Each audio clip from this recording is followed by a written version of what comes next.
Hello, everybody. Welcome to the Boss Rush Podcast, a great place to play games and be better. I'm one of your hosts, Corey Dirrig, and alongside me, as always, is the sleeveless PC muscle race himself, LeRon Dawkins.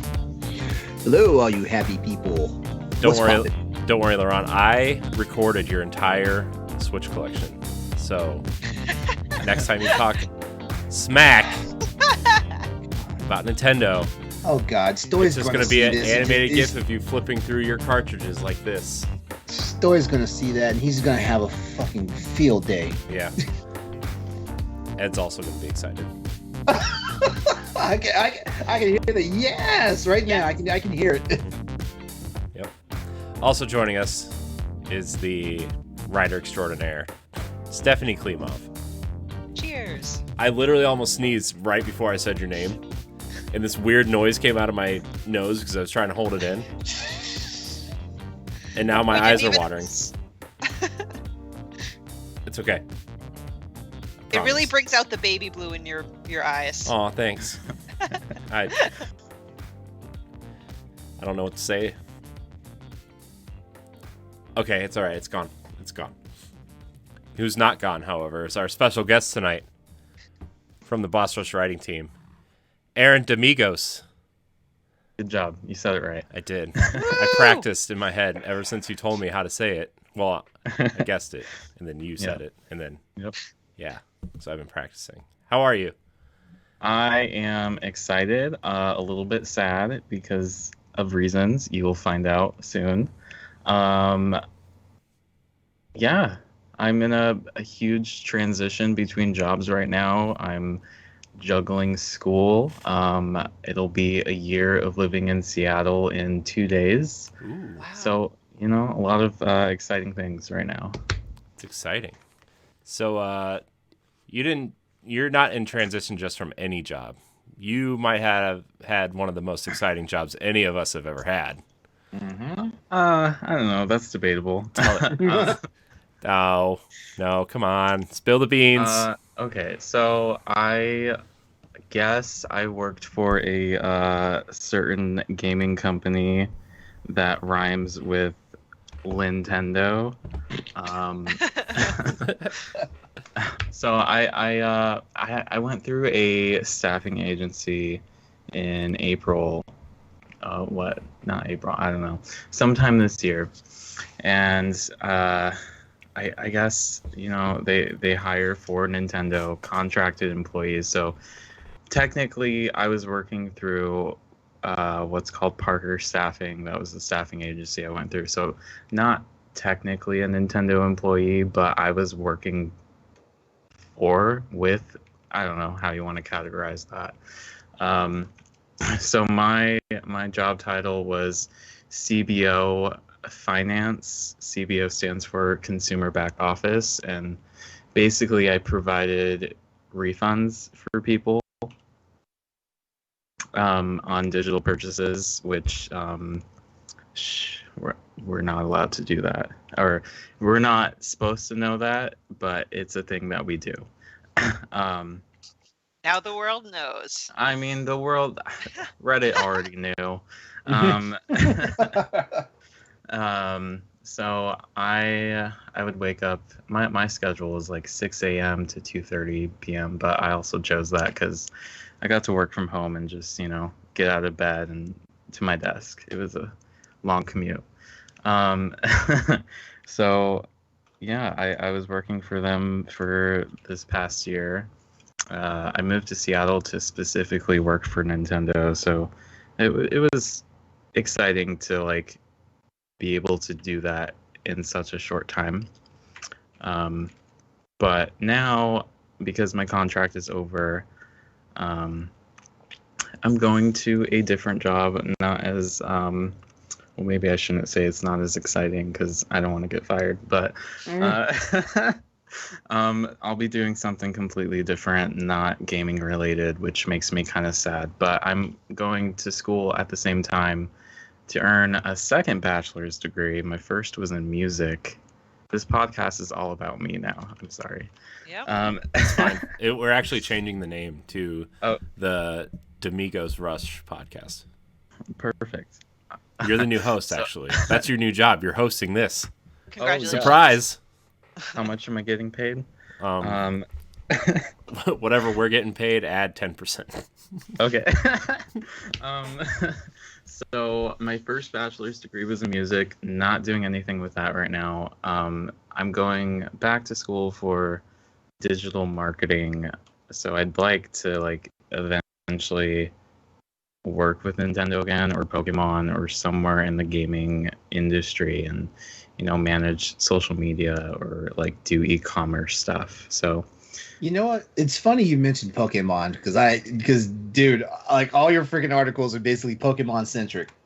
It's awesome. It's awesome, actually. I mean, if you go to my Twitter, it's just all Pokemon, and if I were to move my camera that way, you'd see a whole shelf of Pokemon dolls. Dude, I want to see it. I want to see it. I know. I want to see it too. Okay, well, I have a little screen, so you can't see my room, but that Whoa! shelf. Whoa! Woo! Love it. I love it. Yeah, that's freaking awesome. That's cool. LeRon, no, that's- you didn't make fun of him. that's Good me. job, LeRon. Proud of you. Why would I make? I don't know. See, this is. I don't. I say one bad thing about Nintendo in One. a house full. Okay. One. Maybe 7. In a Tonight. house full of Nintendo people, and it's what's that thing it's like how they try to justify someone's being gay. You sleep with 99 women and it's fine, but you sleep with that one guy and you're gay. That's basically how it is. You're 1% gay, right? 99? That's how that works. It's math. It's just simple math. Yeah, Also, so- Stephanie's frozen. She's probably going to disappear in about 5 seconds. No, can you hear me though? Yeah, we Yeah, can we hear can you. hear you. Your face I is just... see my frozen face, and it's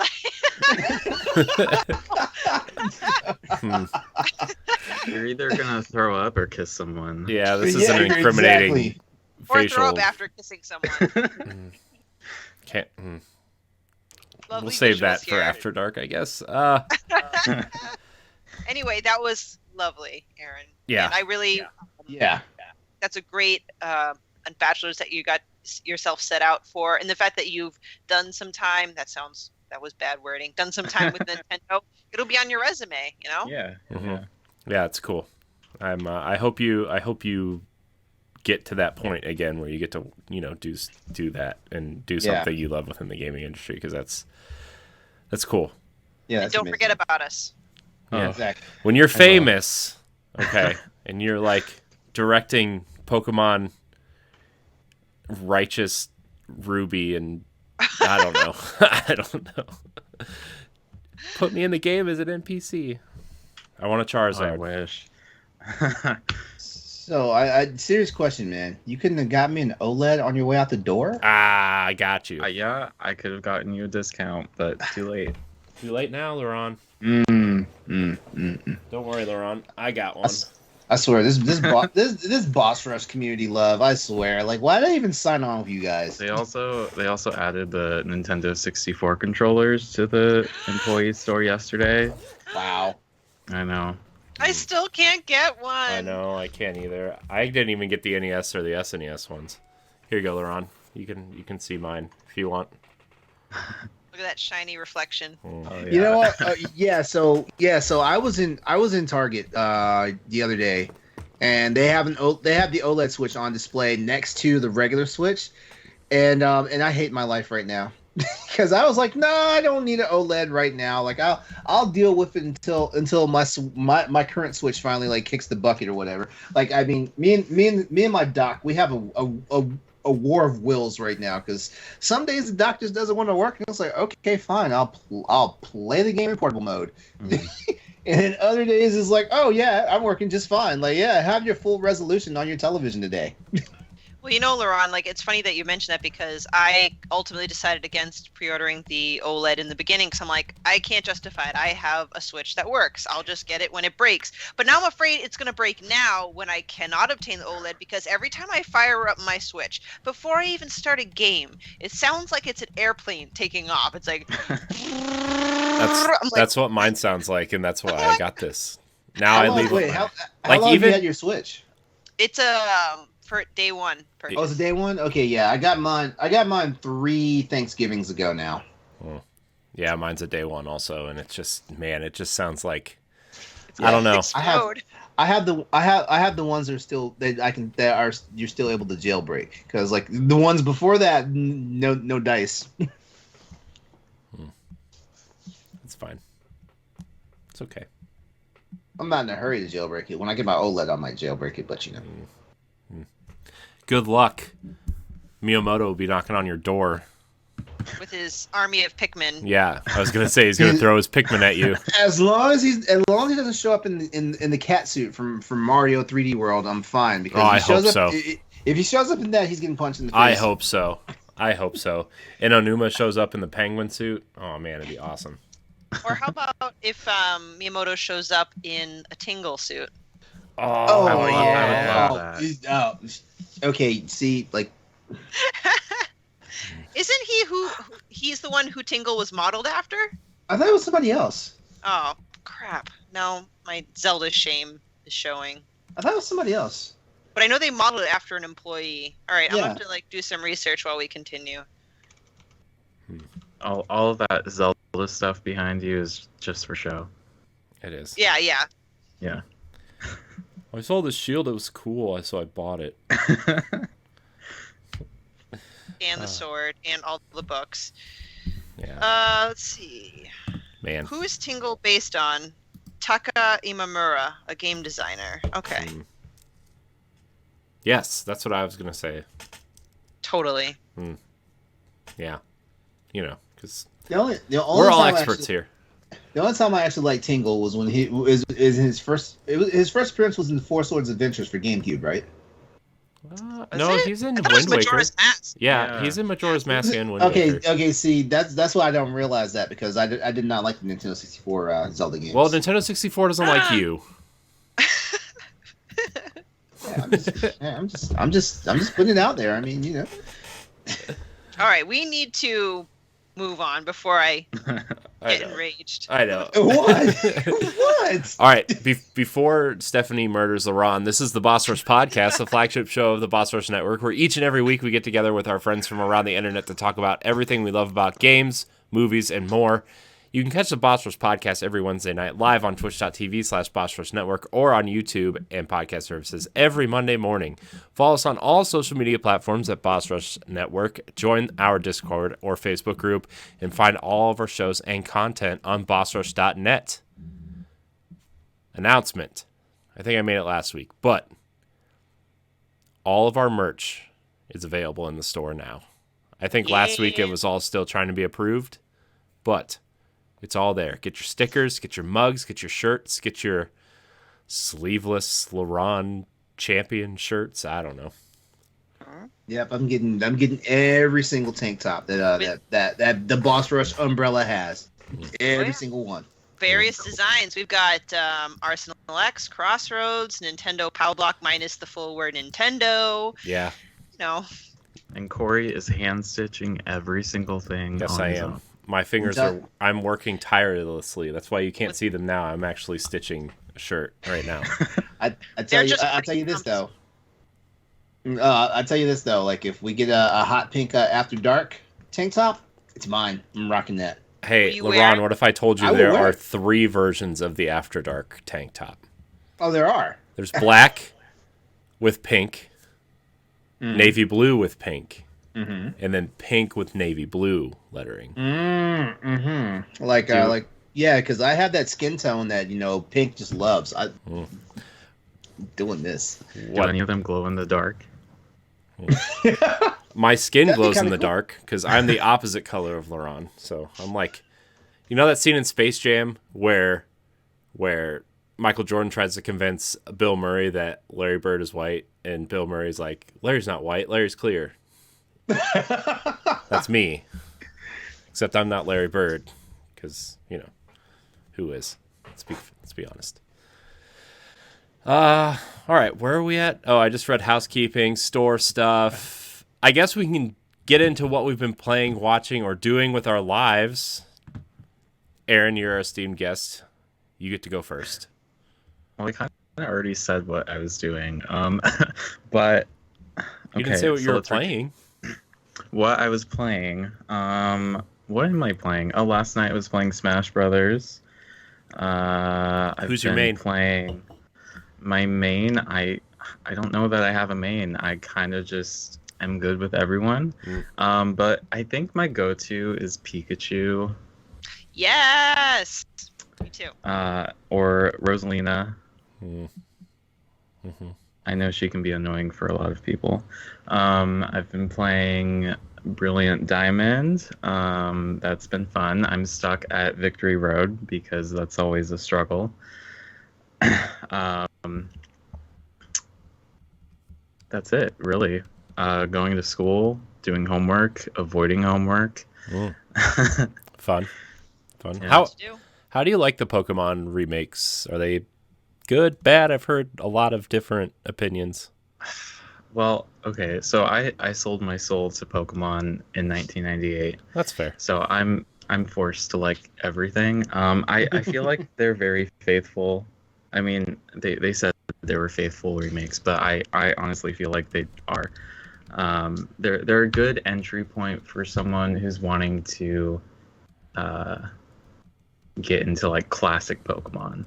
But there are a lot of glitches right now, if any of you have seen. There's let's see.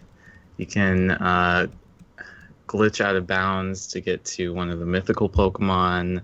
You can duplicate Pokemon several different ways, and that also includes items. And then a couple days ago, I saw a video about evolving non-shiny Pokemon into shiny Pokemon.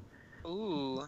So that's fun. It's very complicated and very involved. I doubt that I'd be able to even attempt.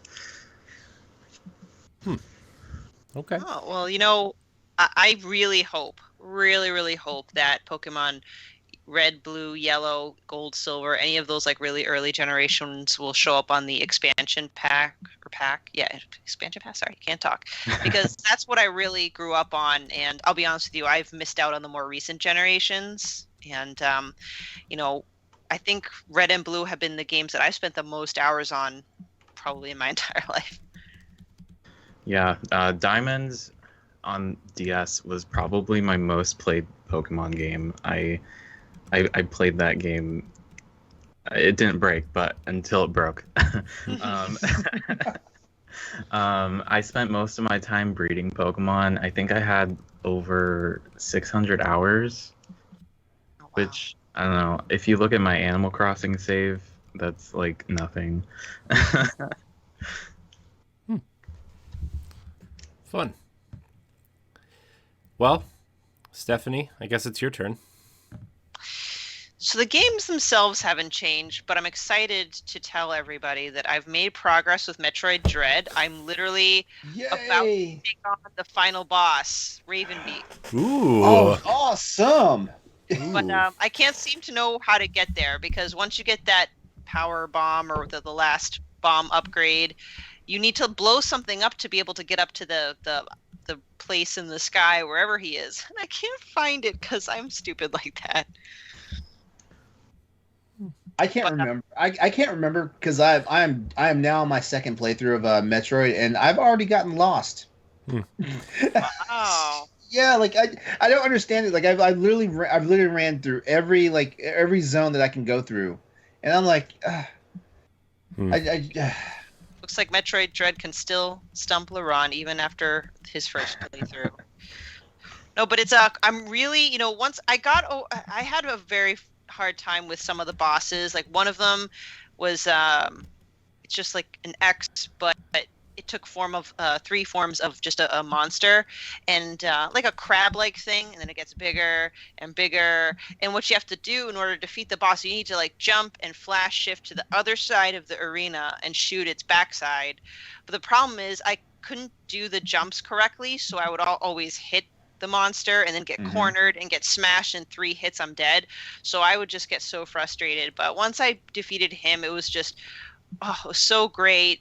I think all the Emmys are now taken care of. The one that was the biggest pain was the purple Emmy, the one that could detect your move immediately with the electric. And was shooting you with the freaking wave beam. Oh yep, yeah. Hated that. No, hated it. So yeah, like he was shooting your ass through the fucking walls. I was like, God damn it. So yeah, I'm almost there. So hopefully by the next time we meet up next week, I will have completed Metroid Dread. Awesome. Other than that, just playing Aliens Fireteam Elite with Lasby, which, Corey, you said that it's coming to Game Pass. It is on December 14th. We expect you to be joining us. Mm-hmm. Oh, I'll be in there too. Console, All right. PC, and cloud. So Perfect. I will. Wait. Crossplay. Yep, it's not crossplay. Crossplay with what? PC? It'll be crossplay through PC Game Pass and Xbox Game Pass, but not PlayStation. Of course not. Well, PlayStation wants you to pay them to do crossplay, and it's probably not in the budget. Hey, Sony needs that infrastructure too. Come on now. Sony needs to. Dude, don't go there. Don't go there. Anyway, when you guys get it on Game Pass, join Lasby and I, and let's go kill some aliens. Yeah. Even though I have no idea what's happening, that's okay. It's all right. David just taught me everything. That guy has so much patience. I kept like getting killed the first couple missions. He's like, it's okay, we'll go again. I'll probably die. It's okay. Is it first person or third person? Third person. Third person. Great. I'll whip out my Gears of War skills. Mm-hmm. Great. That's about it. Cool. LeRon, what are you playing? Watching? Okay. Doing? All right. So watching. I'm still digging into Cowboy Bebop. I'll probably finish by the end of the week with Cowboy Bebop. I am also watching Cowboy Bebop. So question, because remember last week I said how the fight scenes are terribly choreographed. Yes. You also get that? I want to say if they were faster, they might not be as bad, but they're so deliberately slow. There's a one scene where what is happening? Why did inviting people pop up on my screen? Oh my gosh, I did it again. Stop. There's this one scene where Spike is like doing the double punch thing on this guy, but it just looks like he's just like tapping him like one of these things. Yeah, I know what you're talking about. Yeah, and it's just like it's like, come on, man. It hit him. My daughter punches harder than this. Like, come on. She's 3. Exactly. So, I mean, I really like the aesthetic. I really like the style of the show. Mm-hmm. I don't know Me too. I don't know anything about the source material. Okay, I've never watched the anime. I've never watched the anime? Never read the manga or whatever. Mm-hmm. It feels like a stylized anime version of Firefly. Is what it feels like. Yeah, it's one of the 3 space westerns of the late 90s. Yeah. I like it. I wouldn't say I love it, but I'm intrigued enough in the story to keep going. Mm-hmm. If that makes sense. Yeah. I really like Spike. I really like the black guy. I forget his name. Jet. Jet. I don't know why I keep forgetting his name. I really like their dynamic. I like the older black lady at the bar who just kind of like, yes, she's awesome. I want more of her. Like when she just walks in her like office thing and Spike is just sitting there. I keep forgetting her name. Is her name Lydia? I think it's Lydia. Lydia or Nora? It's not Nora. It's and then like there's this really cool scene where Spike is trying to snipe Vicious in the limousine, and the glass is bulletproof, and you just see like a little piece of the glass break off and hit Vicious in the face. Like that whole scene was really cool. Yeah. I don't know. There's something really appealing about the show. I just wish it was better. Right, yeah. You know? You should watch the anime. True. That, yeah. I mean, the last anime I watched was the first season of the original Pokemon show, so I mean...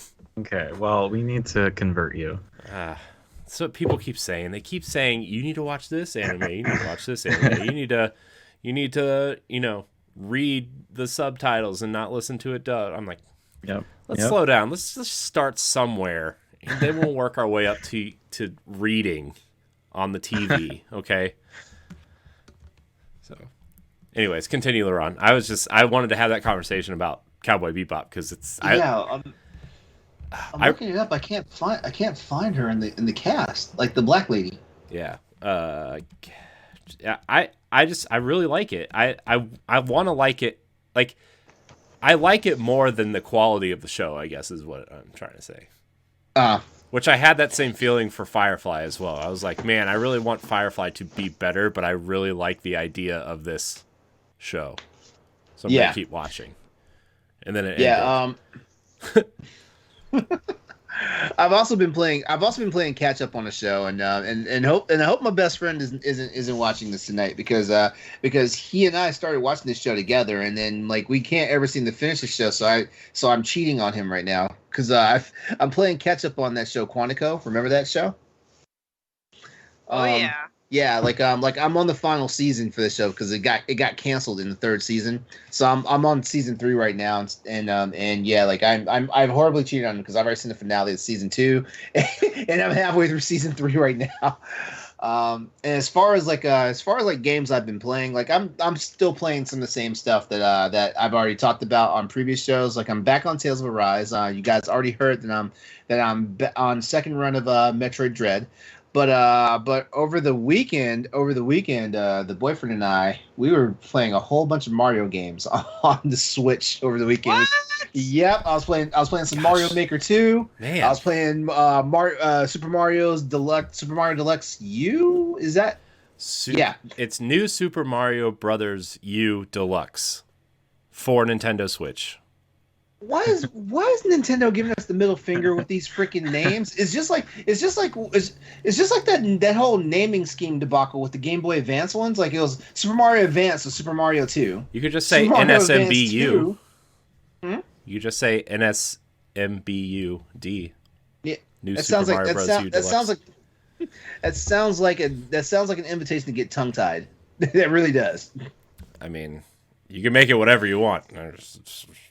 Now, yeah. So with the Mario Maker 2, he showed me where people create like whole games, and so I was playing this one game that at certain points it seemed easy. Because dude built whole worlds and stuff. And I was having a freaking blast on that, and then and then the boyfriend found out that I'm kind of a completionist when we started playing Super Mario U, because every time I would complete a stage, if I missed one of the star coins, I immediately went back and jumped right back into the stage. Yeah, I had fun. I had fun playing it. Like I love the acorn suit. I love that acorn suit. I find there's always like one dominant suit in a Mario game where you have like if you have that suit, it just makes the game infinitely easier. Mm-hmm. And in this game, it's the acorn suit. It's the squirrel suit, right? And like, yeah, okay, the fire flower's fine, but like, and the penguin suit is whatever. But like, any of the suits that allow you to glide or fly, yeah, like, just make the game infinitely easier and better. Yeah. So it reminds me a lot of the Tanuki suit, or not the Tanuki suit, but just like the raccoon tail in Mario 3. Yeah, and that's actually what I was getting vibes of. I was like, man, this is like the raccoon tail meets the feather. I was getting that. And I was like, man, like this it was cool. Like I felt like a big ass kid playing that game. Mm-hmm. So yeah. Once again, Nintendo's giving me feels. Yeah. Wow. Yeah, no, and I jumped back on Monster Hunter World because two of the two expansions are leaving. Actually, they will be gone tomorrow when the game does a daily update. The Monster Hunter movie content is going away, so you get a chance to actually play as Mila Jovovich character for two missions, and you wind up getting basically her outfit and her armor from the movie, and it has like I haven't checked the stats, but it's supposed to have some pretty unique stats in it. And then the Assassin's Creed crossover content is going away tomorrow too. So if you guys play Monster Hunter World and Iceborne, like definitely go in there and check those out. If you're listening live, because by the time this show actually goes in post and is up on the website, they will be gone. So if you're listening right now tonight, and you're a Monster Hunter World player, go play those two missions because they're going away. Like you definitely want to play the Assassin's Creed one because like that gives you a mantle that basically allows you to run around like complete stealth on the map while it's on, and you move faster while it's on, and when you do a surprise hit with the mantle on, it's supposed to give like a 200% like boost on the initial hit. So it's the quest is called SDF, Silent, Deadly, and Fierce. That's the name of it. And you're in the arena fighting. I know because I played it a long time ago, so I didn't play it recently. I know you're fighting this giant Tyrannosaurus called the Devil Joe. But I think there's also a second monster in there as well. So yeah, just note that. And then the Monster Hunter. The Monster Hunter movie quest. First mission, you're fighting against Diablos, which, if you guys have watched the movie, that's basically the bull wyvern that's burrowing under the sand and going after everybody. And then, and the second mission, of course, is Rathalos, and they're all like super huge. Of course, yeah, of course. I understood all those words you just said. As a Monster Hunter player myself, LeRon. Oh, don't worry, you're about to learn them because we're about to start this series. Oh, man. Yep, that's it. And I'm just waiting because tonight's like basically new episode everything night. Like Hawkeye's new episodes tonight. Star Trek Discovery's next episodes tonight. Young Justice's next episodes tonight. So basically, I get up tomorrow morning before I go to work and watch a whole bunch of new TV. Yeah, I'm probably gonna watch Hawkeye after we record and get some work done that I need to do. So, I guess for me, I've been playing Halo Infinite's multiplayer, which is still very fun. Still very, Fiesta is over. I'm very not upset about that. They did a big event, I think it was called Fractured, and it's just like a 30 level battle pass for two weeks. It's like a big event, and the game mode was Fiesta, which just gives every time you respawn, you get 2 random weapons from the game. You could get a pistol and a plasma gun, or you could get the rocket launcher and the gravity hammer. It's like it doesn't matter. It just randomizes the weapons, and it's I like the mode because it forces you to learn how to use the other weapons, even ones that you don't like, and it can really be fun if you are playing on the right maps. I like the grapple. I really like the grapple in Halo. It really feels like a natural progression for the series, even though like grappling hooks have been in like Doom at this point, and I mean there's games centered around grappling hooks at this point now, but I don't know, it just feels like a really natural thing to add to Halo for some reason, and like being able to grapple up to the Banshees and like kick the pilot out and drop and fly away with it is really satisfying. Being able to grapple weapons towards you as well. So like if you see the gravity hammer on the floor and somebody's running after it, you can, if you aim correctly, you can grapple it back to you and then hit them with it and murder them. Just makes them extra sad. It's awesome. So it's fun. I don't really have much more to say about it quite yet. I'm very excited for the campaign, which launches next week. Little Far Cry action in your Halo. So Awesome. But the one game I've been playing a lot of, and by a lot I mean I've already played about 3 hours since last week, is Tales of Arise. Is a very it's a very Japanese action RPG. It's fetch quests and story driven, and both main characters have amnesia. It's like, man, it's just like you want a lot of tropes in here. Here they are. 2 split regions that are fighting a war against each other. One of them are the slaves uprising against the regal people, and your mission is to take down all the lords of the region and overthrow the lords. And your main character has an iron. Your name is Iron Mask because you have a mask on, and nobody knows what you look like until partway through the game. Even though you can buy costumes right now that remove the mask, and well, the story just kind of continues like you're still wearing the mask, and it's really funny. It also very Japanese is that you can buy like, how a lot of Japanese games have the bathing suit and the swimsuit sets, so you can wear a Speedo and a skimpy bikini in your for your main characters. So that pack is $14.99. You get 3 of each. Bought it? Did you buy it? No, I did not. I should though. Just kidding. But it's for someone who doesn't watch anime, that's a very anime game. I know. Yeah. I know. That's why people keep telling me that I would like anime, because I play a lot of games that are like anime-ish, and just like you were playing Monster Hunter Stories. Like that's like an epitome of an anime. Yeah, game. Monster Hunter Stories was awesome. Mm-hmm.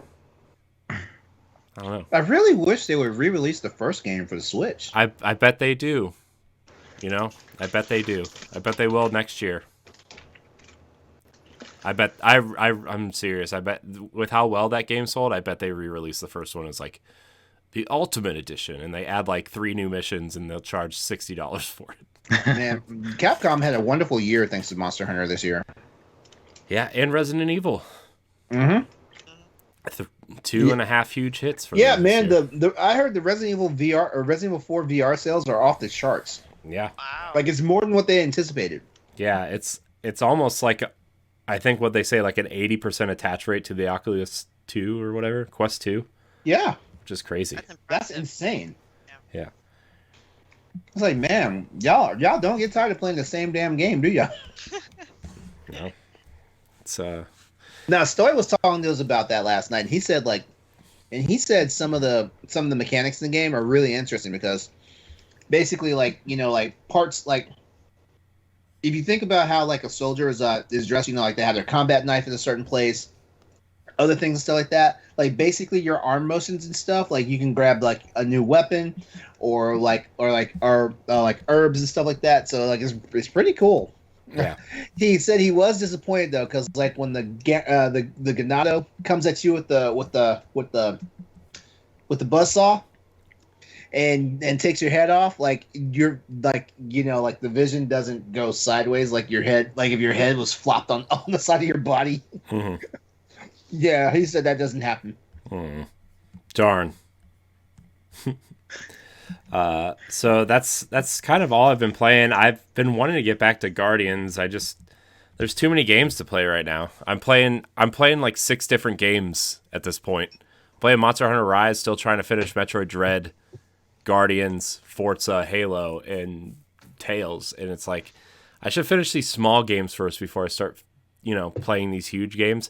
Plus, next week the big Destiny Bungie 30th anniversary event starts.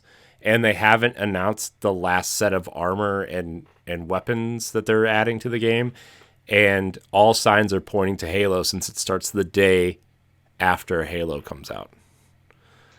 So you're going to be able to play as Master Chief in Destiny, apparently. Wow. So. But I agree with you. I'm shocked how large my backlog is. And honestly, this year, it was a decent year for games, but 2022 is stacked. I know. Screwed. I know. Yeah, I'm like scared already. I'm like, man, I need a year where they just don't release any games. You know, just let me play some games. Well, the biggest release of the year is coming out this week. Biggest release of the year. What? Elden Ring. Big Brain Academy. Oh, Big Brain. Ah, I was like, what's coming out this week? What did I miss? Neil Patrick I know, I Harris started is to in panic. that commercial. It's a good commercial. So, Nintendo's been doing this thing where they get celebrities to play their games. It was Christina Aguilera. It was Neil Patrick Harris. Then it was Jessica Alba.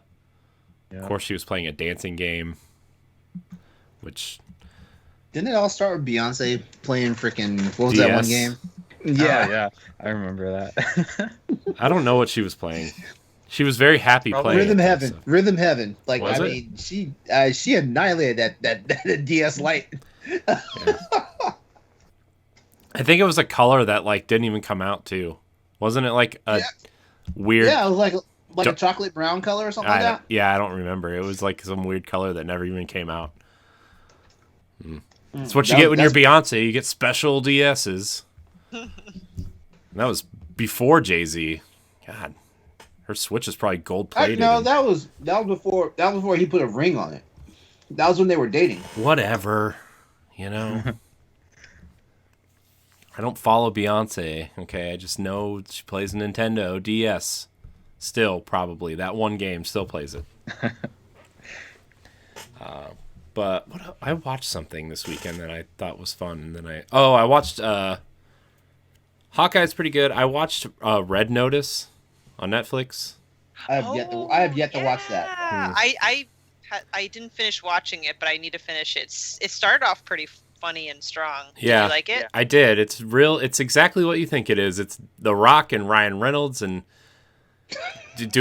being The Rock and Ryan Reynolds in a heist movie. So, but yeah, it's fun, and I don't know. It's like one of those background movies. If you're like doing something and throw it on, it's like, haha, that was funny because The Rock is large and he breaks everything, and Ryan Reynolds makes fun of him and is good looking, getting their ass whipped by Gal Gadot. Yeah. All right.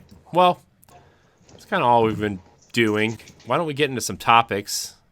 Aaron, you're going to go first because you're our guest. That's the rule. So it doesn't have to be gaming related, right? Nope. It can be Okay, whatever cool. you want. Okay, because I had two potential ones.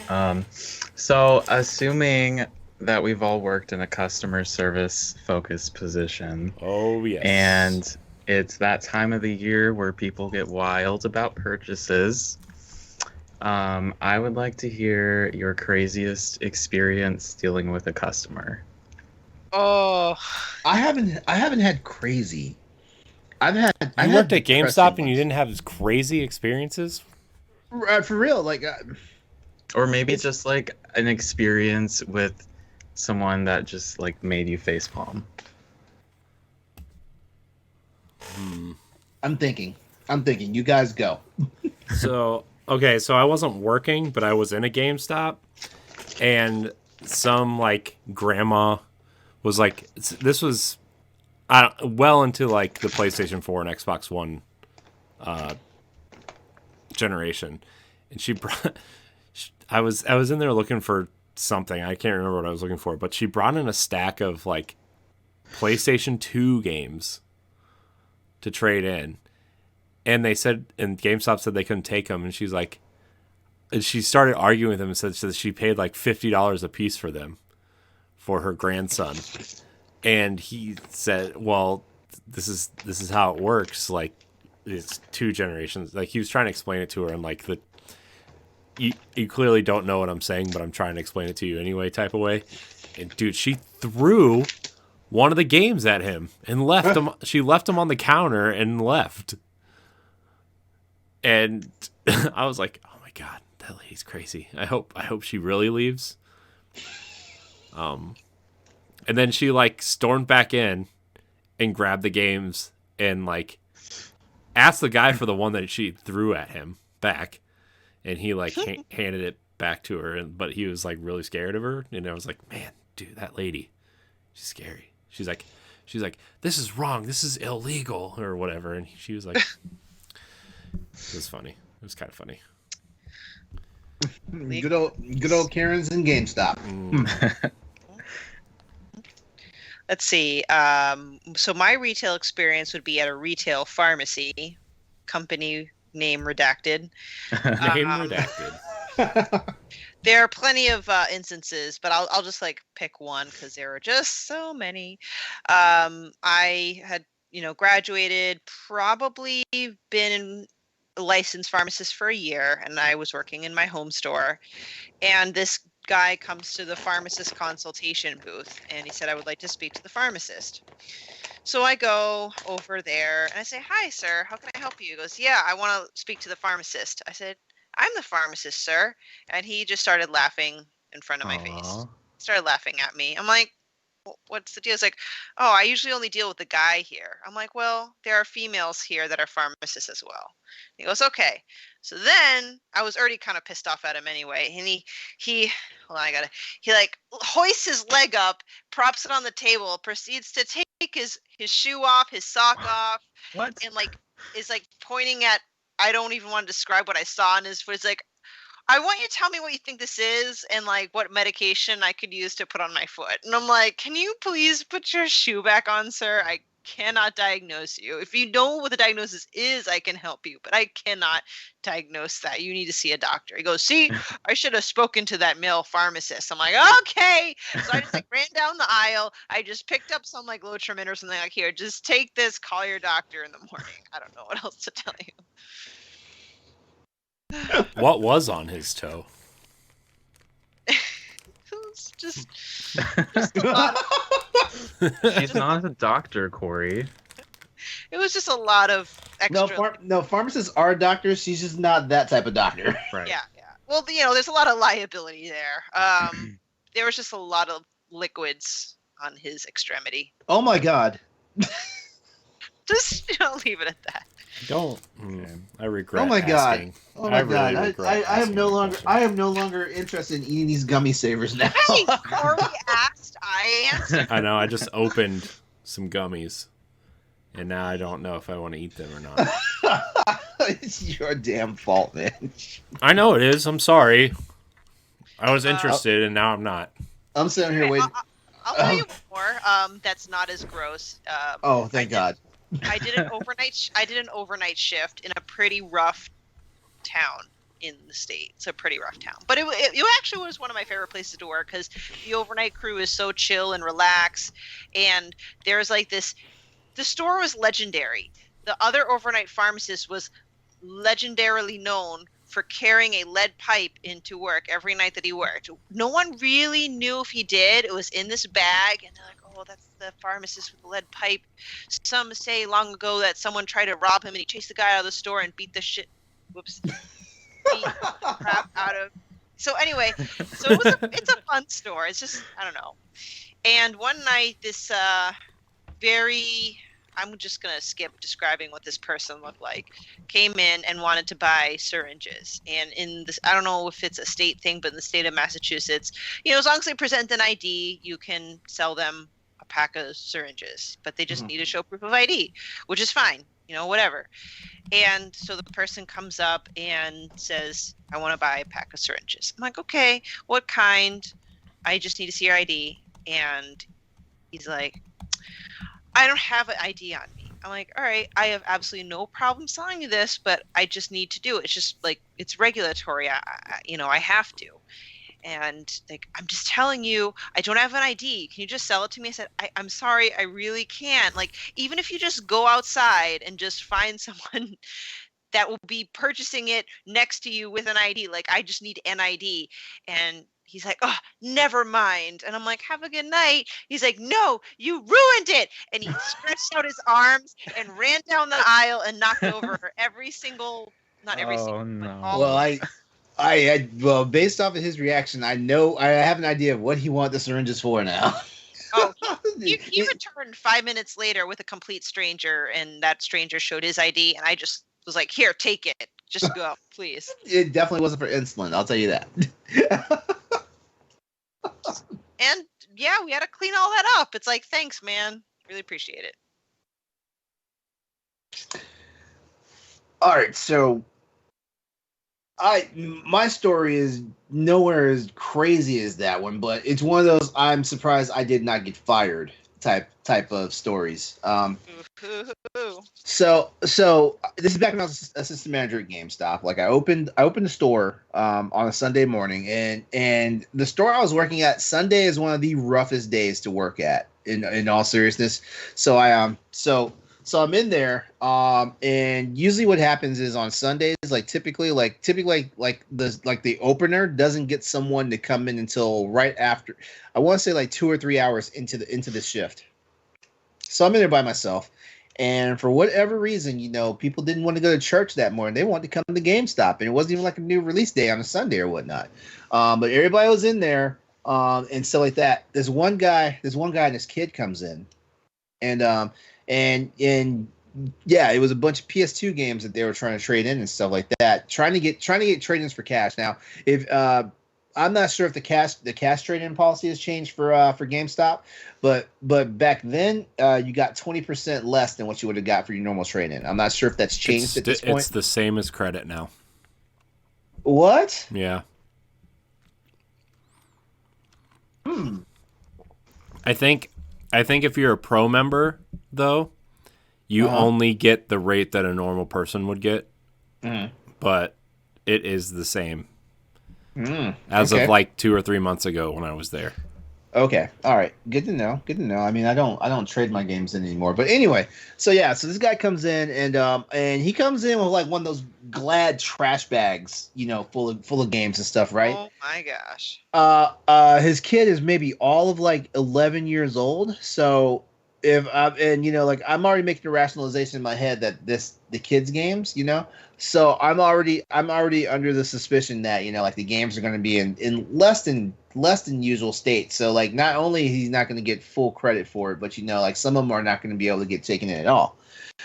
So as I'm looking, I decided to do myself a favor before I even started scanning them. Like I decided to open them up. First of all, you want to open them up, make sure the game's in there first of all, but you also want to check the condition of the disc and everything like that.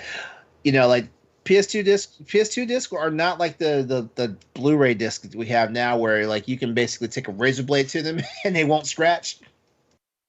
So yeah, every single one was a nightmare. So first thing I did was I told the guy across the counter, I was like, hey, just let you know, depending on what's going on, if I can take these on trade-in, you're not going to get full value for them. And he's like, what do you mean by full value? Typically, and I told him usually full value, you get 40% less than what they would have been worth at on a regular trade-in. And he's like, okay, well, go ahead and ring them and do them up. Now, you guys think I am joking, right? But I scanned over 40 games. Do you want to take a hint at how much credit he was going to get? Well, no, he wanted cash, so he was going to get less. But do you want to take a hint at how much he was going to get back? $20. A little bit lower. $5. $8? No. Okay, not that low. It's still double. It's double digits. Oh, 15. 14. $16. Oh, I won. $16. All right, so I tell this guy, and at this point, because I've scanned 40 some odd games and everything, right? Like the line I already had has actually gotten longer because of this guy now, right? And so the first thing he's like, "Are you kidding me?" I was like, "No, no." And then he's like, "Can you do them again?" I'm like, "No, I'm not going to do them again. It's not going to change because I'm good." He's like, "Well, what are you doing? Are you trying to rip me off?" I'm like, "No, I already told you. The games are in bad shape, which means you cannot get full credit for them. And besides, you've literally got sports games here from 5 years ago." I was like, so for every Grand Theft Auto 3 you brought in here, like one Madden, whatever year it is, just killed that trading value. So the dude was like, you know what? I don't have to take this bullshit. And he grabs all his stuff off the counter, throws it back in the bag, and takes that store. Him and the kid walk out. I'm handling the next customer, the guy that was right behind him. He comes back in, moves that guy out the way, and is like, "I'll take the $16." And I was like, "What are you doing?" I was like, "First of all, you need to get back in line." He had a rational moment, and he actually got back in line. which I was like, oh my god, I'm gonna go through this bullshit again because I didn't suspend that transaction. Oh no! I didn't. He walked out the door, so I closed the transaction and killed it. Right. All the time he's waiting in the line because the line got long because of him. All the time he's waiting in the line, he's sitting up there. He's basically muttering under his breath, like he's causing disturbance and stuff. One of the customers in the line is like, "Hey, are you okay, dude? Like, just like you'll get your turn in the line." Nice. He comes back up. And at this point, like some of the people who were in line, like that were watching his shenanigans, they decide to stay in the store to see what happens. Oh, I would have too. Yeah. So as soon as he puts the games up on the counter and everything, the first thing I asked him, I was like, are you sure you want to go through this? Because I remember what the amount is. I have to scan them all back in and everything. He's like, yeah, just do it, man. But he was actually starting to curse at me at that point. And I'm sitting there like, man, it's Sunday morning. It's not even noon yet. I got somebody in here cursing at me and stuff like this, and this is just not gonna be my day. So I scanned those 40 some odd games again. I told him before I scanned them what he was going to get, and that was the same value that it was the first time. And so when I scanned him in again, I tell him his value. He decides at that point that he's just gonna start like really like yelling and cursing and screaming and everything. And it was one of those situations where I was like, you know what? I've had enough. I just got all. I started like just going back at him, like I was cursing at him, like I was. Blood pressure was up. I got foamy mouth and everything. Like it just like brought it out of me and everything, right? And he's like, you can't talk to me like that. I'm like, why the F not? You're talking to me like that, and mother effort. And I laid into him right in front of his 11-year-old kid too. Stuff like that. He's like, well, I want a number to call somebody. I pulled out a piece of paper. I put my district manager's first and last name on the paper with his direct phone number. I didn't even give him the actual GameStop number to call. I gave him his direct number. I was like, here you go. That's my boss. Call him if you have any problems with how I've conducted myself today. Give this man a call. He will take care of you. And then he was like, "Are you kidding me?" I was like, "Get the fuck out of my store." Oh yes. Dude got his shit. He left. And as soon as he walked out the door, like people were looking like they were like, whoa, stuff like that. As soon as they saw him get across the street to get into his car, everyone started clapping. So yeah, and I literally sat there in that store for a week. Like I came back for all my shifts. I was like, I'm getting fired. My store manager came in on because my store manager opened on Monday and I came in to close. And I was like, hey, have you heard anything from first? I was like, you heard anything from the district manager? He's like, no. I was like, did you watch the tape from yesterday? He's like, no. Do I need to watch the tape from yesterday? I was like, well, if you haven't watched the tape yet, just so you know, I went slam the fuck off on somebody yesterday in the store. And he's like, you did what? and so I told him the story, and he's like, okay. We're just gonna wait and see what happens. Obviously, like I managed to keep my job and get promoted and everything. That guy never called the district manager and stuff like that. But yeah, for an entire week, I was sweating that I was gonna lose my job, and it was gonna be one of those horrible terminations where I was not gonna get unemployment or anything like that. Yeah. So yeah, that's my crazy ass story. Yeah, that's my crazy ass story. I mean, like, shoot, people abuse people in retail and customer service, and you know, they do. They treat you like garbage, and heaven forbid you do anything to even stick up for yourself. It's like, huh? You can't talk to me like that. I'm like, yeah, and you know, it was funny too because, like I said, while this guy was in line bitching and complaining the second time around, like people in the line in front of him was like, hey, dude, you need to chill out. All yeah. right, so there you go. I guess my turn. You know, I've worked in my first job was at Michael's, and then I went to JCPenney. But like most of my working experience has been in an Amazon warehouse, so that's not really dealing with customers. So I guess I know. Well, I mean, maybe not so lucky because Amazon warehouse. Oh, true. Uh, so I guess this past year, okay, let's see. So my job, I didn't actually have to directly deal with the consumers that came to us. They went to the phone or our chat, and then those people working the phones and on the chat would send all the notes to us, and then we would deal with their thing.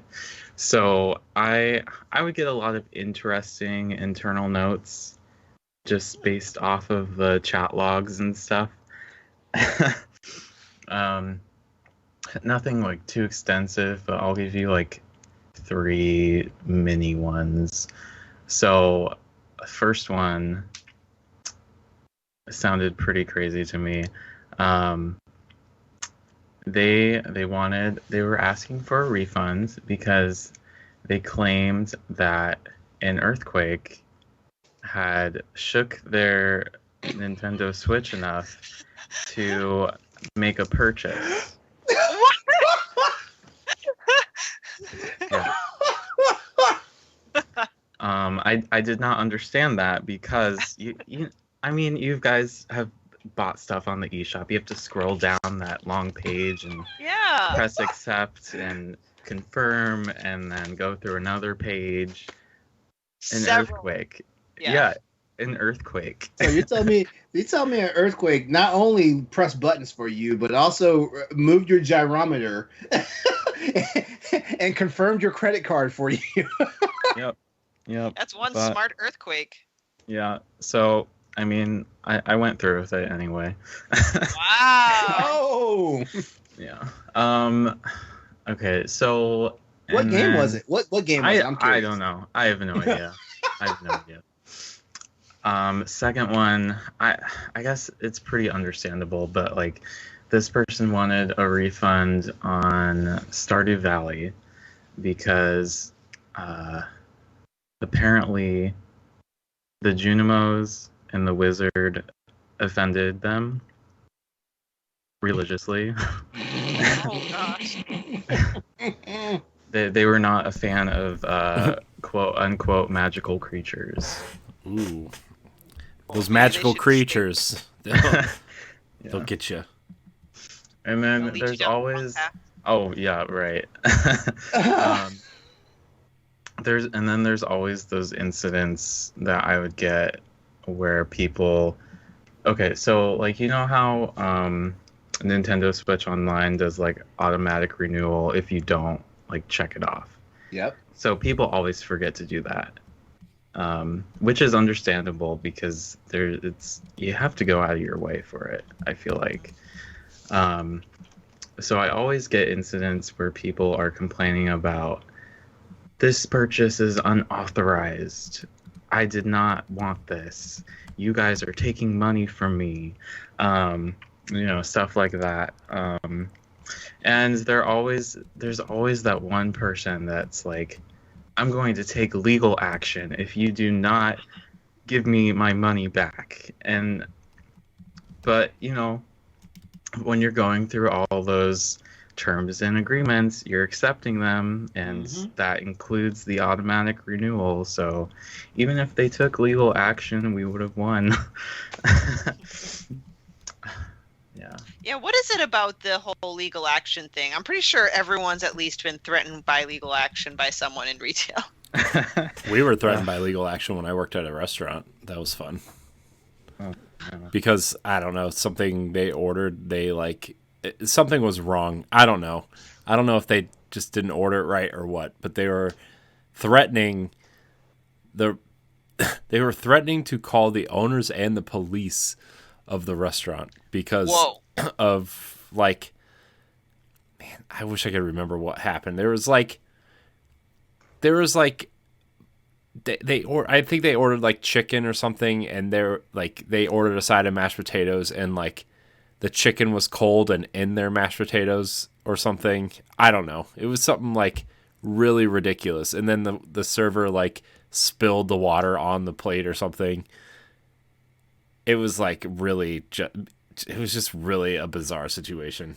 I don't even remember Okay. the entire story. I just remember that, like, okay, well, that was crazy. Restaurants, man. Yeah. I won't ever work But in I- another restaurant. I think the earthquake story takes the cake. though. Yeah, I think yeah. Oh, incredible. Yeah. That's one of the craziest. That's one of the craziest things I've ever heard of. To try and get a refund. Yeah. Cool. That's a good topic. Stories I are fun. love that topic. I know, Thank you. stories are fun. Yeah. Stephanie, we're gonna go your way next. What's your topic? Okay, just something light, easy breezy, cover girl or whatever the Wow. saying is. You got it. I want to talk about whether or not you guys like to listen to music or a podcast or anything while you're playing a game, or do you feel like you want to listen to what the game has to say or the music? Because I thought it was pretty standard that you listen to the game's music and whatever, because I don't know, that's just how I do things. But when I listen to other podcasts and stuff, you're like, oh, I play this game while I listen to a podcast, and it blows my mind because maybe I'm a simpleton, but I can't pay attention to both. Like, I actually had Arsenal X on while I was firing up Metroid Dread, in like 2 seconds in, like, I couldn't do both. I had to turn one off. And even though Metroid Dread did not, as much as I love the game, it's not like it's very known for its music, like, of all things. I just feel like I need to listen and engage myself visually and audibly. Yeah, I think there's games where you specifically listen to it and play it to be immersed. I think Metroid is one of those games. There's, like, I can't tell you the last time I had the sound on playing Destiny. I always am listening to a podcast while I'm playing Destiny by myself. Like, it just, like, I've heard the music and the chats and the text and the characters mumbling to each other 1,000 times. I don't need to hear it again. I would rather listen to something else while I'm doing that, you know? And so, like, yeah, Destiny and even Halo Infinite now is like, well, I'll throw on a podcast while I'm playing some multiplayer matches, because it's just like, I appreciate the music and the sound effects and stuff, but, like, I'm just like, I've heard all this 1,000 times. I just, you know, I want to listen to something that's just gonna, you know, unless I'm, like, playing some super competitive mode with my friends in Destiny or Halo, like, there's a podcast on always. I think it really depends on what kind of game you're playing. If it's something really, like, story driven and the music has an overall effect of how you're feeling, then I won't have a podcast on. But if it's something mindless and like, my hands have muscle memory of what I'm doing, then I will disregard everything that's happening musically in the game and turn on my own music, or, you know, listen to a podcast. Yeah, I mean, like I'm playing Tales of Arise right now. That's something I would never turn a podcast or music on over. I mean, that game is so story driven, and so just, I want to know I want to be engaged with these characters and the environments and the stories that are happening, and the like the NPCs that are doing little tasks. Like, I don't know, I want to know what the blacksmith is up to, and if he's got, you know, even if he has something new and witty to say to me when he's trying to sell me something, you know, I want to hear that stuff. Yeah, like, I don't need to listen to the Pokemon battle theme for the millionth time. It's fair. I'm one of those people, like, I gotta have the full immersion, so it doesn't matter. Like, I mean, like it doesn't matter if it's a game I played like 1,000,000 hours, like the Monster Hunter games, or if it's something like brand spanking new, like Metroid, for example. Like, I gotta have that full immersion. Like, I gotta be in it. Because for some strange reason, I'm one of those. I know for sure I have squirrel syndrome. You know, where basically the slightest distraction, like, pulls me right out of it and stuff like that. So yeah, like, I'm one of those people. Like, I gotta have it. And plus, like, you know, like, there aren't that many games that, you know, like, have, like, ridiculous, like, you know, like, music or background noise and stuff like that. So for the most part, I'm pretty good. Now there are some things aside, like whenever I'm playing any of the newer Mario games that feature Yoshi, for example, I usually have to have the volume turned down because Yoshi's one of the more annoying characters with his noises and stuff. I mean, for real, like I'd rather hear Mario like yeah, well, woohoo, all day than like all the noises that freaking Yoshi makes. It's insane. Like, yeah. So I mean, honestly, like for the most part, like I basically am all about the game, like everything it has to offer and stuff like that. And like, and if you look at the production value of games like these days and stuff, like man, like I mean, there's a lot to appreciate about all the games, and I'm one of those people where shoot, I would just sit down, like I would throw like Mega Man 2 into my NES and just sit on the stage just to listen to the music play. Okay, so it's nice to know that I'm not alone. And speaking of, production value, that was going to be my follow-up question. Like, what would be a game or a franchise where, and it doesn't have to be like the score itself, but just overall music or background that plays such a big role in immersion. And I was thinking, well, the easy answer for me is the Zelda franchise. Anything that's a Zelda game, the music pulls me in. But also Ghost of Tsushima, like just the ambient music, but also just the Eastern instruments that are used in there. And the sound of the wind blowing, the sound pulls me in just as strongly as the visuals do. How about you guys? I'm putting some thought into this. Action. I have. I think your microphone is. Your mic's cutting in and out. Oh, there we go. Are we good? Yeah. Okay. Yeah. So, Mario Kart 8, because I don't know if you guys are like huge players of that, but LeRon, I'll be right back. Okay. You're the worst, So, LeRon. I can't remember what it's called, but there's a snowy track and it's like Wario themed. I can't remember, but it's like the music, like it's not the same without it, I love that soundtrack so much. I have it physically. I bought it off of eBay. I imported it from Japan. It's my favorite soundtrack, next to probably honestly Super Mario 3D World. I know how certain people in here feel about that game. It's the best 3D Mario game. Yes, I agree. I love it so much. See, LeRon, I'm not the only one.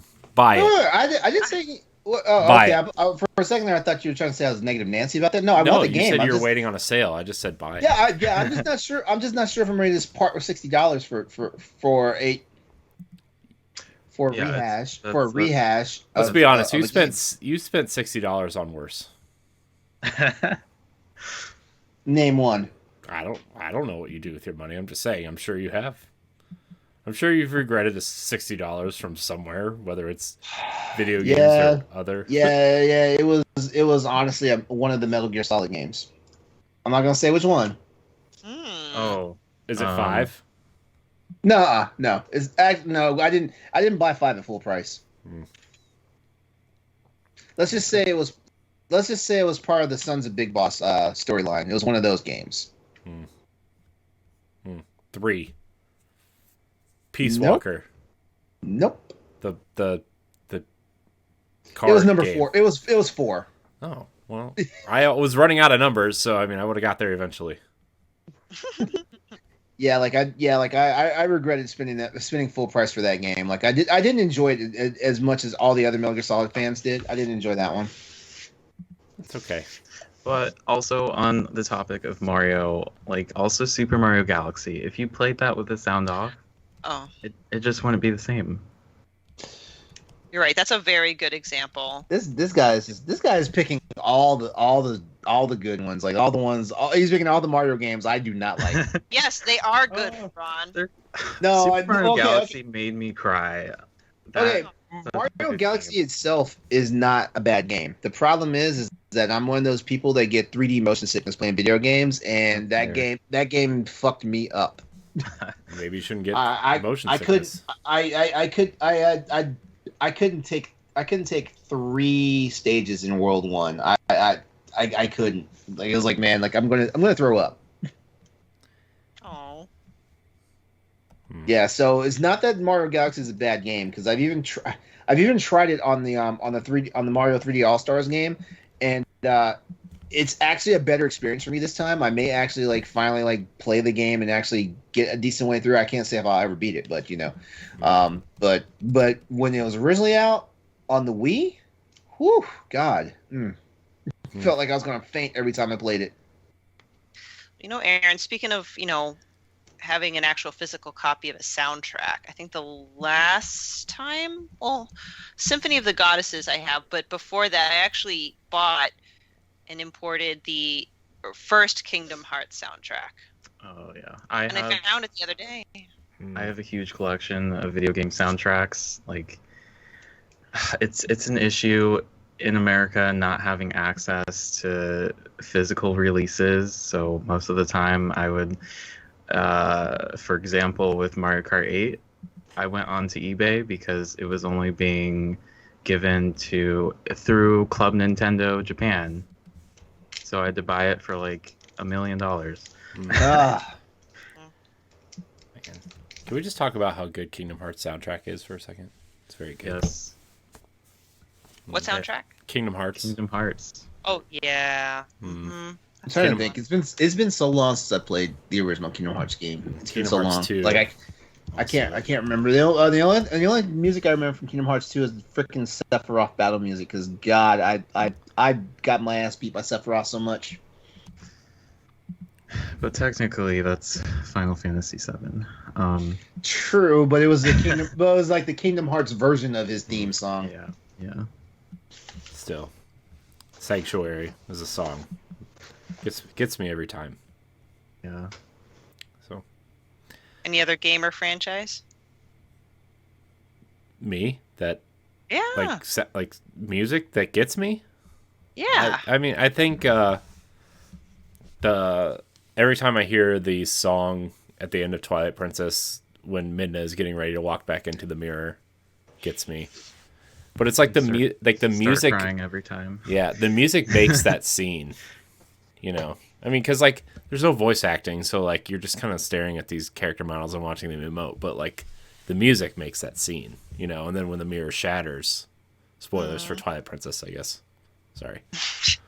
There's no mirror. I've got a 16-year-old game. I've got a few that I can throw out. Xenogears, that soundtrack for the original PS1 game. It's okay. The run wasn't done. It's fine. Oh, you weren't done? Oh, no, you can go. Xenogears, good game.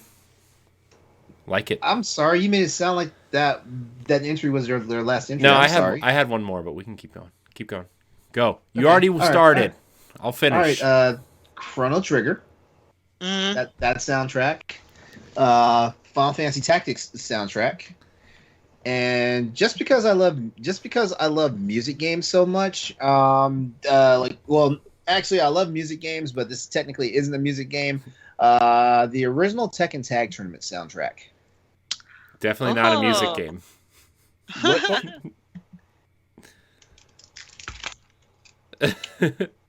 Wait one. Well, while he's fixing his, I'll say mine. I think I said it. I think I said it when Grayson was on that episode. Go ahead and say your game. I'm having difficulties here.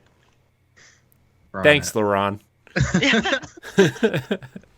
I said it when Grayson was on when we were talking about games that really impacted us. But Final Fantasy X, the scene where after they defeat Jecht and Sen, and Tidus realizes he's not going to be around anymore, and he goes to hug Yuna, and she walks through him because he's disappearing, and the music that's playing. Spoilers.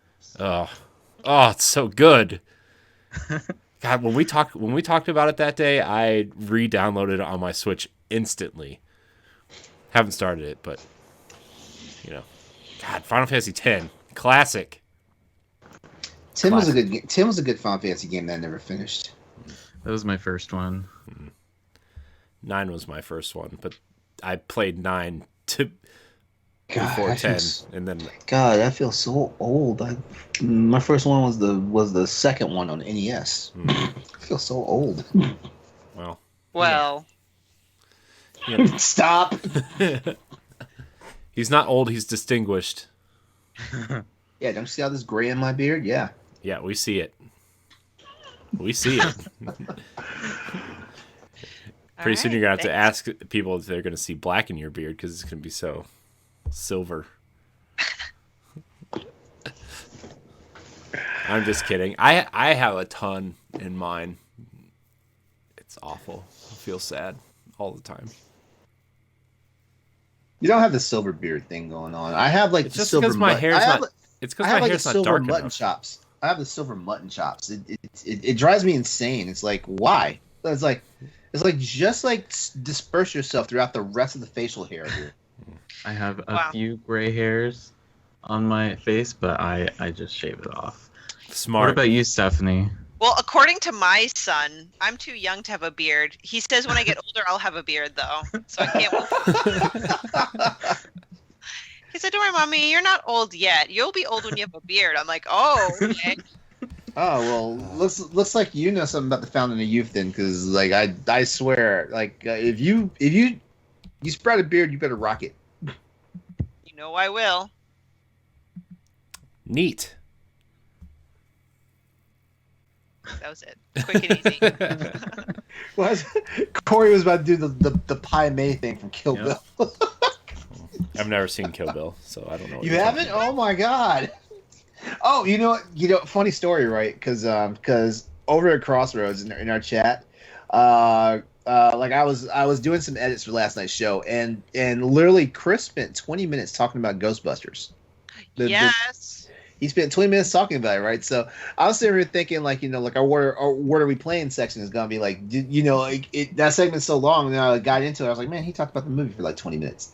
but anyway, I was like, man, I was just giving him grief. I was like, man, like you made the segment over 40 minutes because you had to spend 20 plus minutes talking about Ghostbusters, and he was like, and he said something to the fact that like Ghostbusters is like one of the best.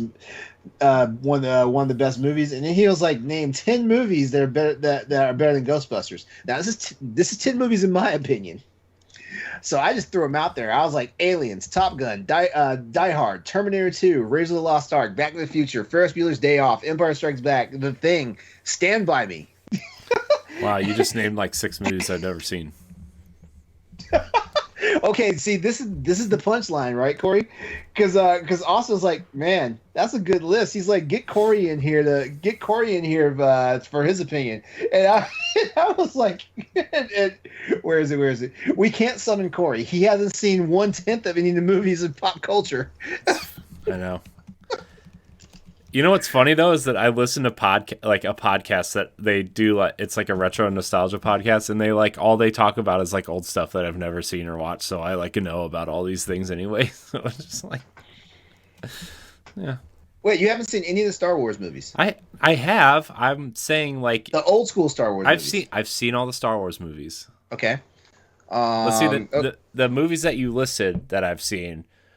Okay, so let me see. The Star Wars movie. Let's see. Aliens? Nope. Top Gun? Nope. Terminator 2? Nope. What? What? Okay, but in Corey's defense, I also haven't seen any of those. What is happening? I don't watch anything. I know. I don't watch things. I've made a conscious effort to start watching things so people would stop making fun of me. The only things I watch are RuPaul's Drag Race. Oh, you Anime. and my wife would be best friends. All right. So basically, we're gonna. You didn't finish the list. Yeah. Hold on, Stephanie. We're gonna start having watch parties with Corey for all these movies. I told right, you so this is what standard definition is for. Now. So let's see. Okay, Die Hard. Mm-hmm. Yeah, I've seen Die Hard. Raiders of the Lost Ark. Yes. Okay, Back to the Future. Nope. The first one. Nope. First one. Good grief. Good grief. Okay, Ferris Bueller's Day Off. Yes. Empire Strikes Back. Yes. The Thing. No. Horror movie. I know you're not good at horror movies, so we'll move on. Stand By Me. Nope. Keep listing them. Keep listing movies. Keep going. Keep is listing fun. movies. Let's see. This is my topic. Coming to America. Nope. What? No. Aaron, you want to weigh in on that one? I don't even know what that is. Eddie Eddie Murphy. Murphy and Arsenio Hall playing Africans coming, literally visiting America. Yeah. Oh. Oh, let's see here. Wait. Have you seen Mean Girls? Yes, I have seen Mean Girls. He's seen Mean is Girls. amazing. He's seen Mean Girls. That's good. Okay, let's see here. Did All right. Stephanie leave because she got so offended? Probably. No, I'm just changing rooms. I'm getting company. It wouldn't surprise me. All right. Have you seen the original Ghostbusters, Corey? No. Okay. What? I've never seen anything Ghostbusters ever. Now I'm offended. Never. Blade Runner. No. E.T. No. I've seen that. This is a horror movie, so I doubt you've seen it. The Shining. Nope. The Breakfast Club. Nope. Full Metal Jacket. Nope. Airplane. No. Naked Gun. No. Scarface. No. The Godfather. No. Tommy RoboCop. Wait, what? Who said She what? said Tommy Boy. I've seen Tommy Boy. I love Tommy Boy. I said RoboCop. Nope.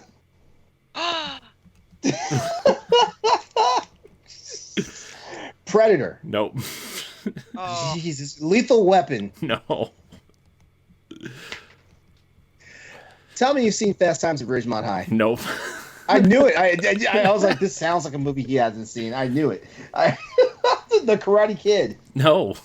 Oh. How about Total Recall? No. Oh. Conan the Barbarian. No. Dirty Dancing. Yes, I've seen Dirty Dancing. I love Dirty Dancing. Mad Max Beyond Thunderdome. No, I've never seen any Mad Max movie. I fell asleep during Fury Road too, so sorry guys. Okay, I'm about to be really obscure here. Rambo 2 first. Wait. What was Rambo 2? What was the subtitle? I've only ever seen whatever the newest Rambo movie is. Oh god damn! There's like 5 of them. You've only seen the 5th one. Well, what I don't know. It was the first one he did after the original 3. I didn't know there was 5. So whoops. Yeah, there's 5 of them. That doesn't make sense. Keep in mind, LeRon's listing like basically classics. Oh, I'm aware. I know. I know. Alright, so- The first Michael Keaton Batman. No, I've never seen 89 Batman. Rain Man. No. The Lost Boys. No. Beverly Hills Cop. Yeah, I like Beverly Hills Cop. That movie's good. Okay, Corey. Hold on. Let me see something here. All right. This is.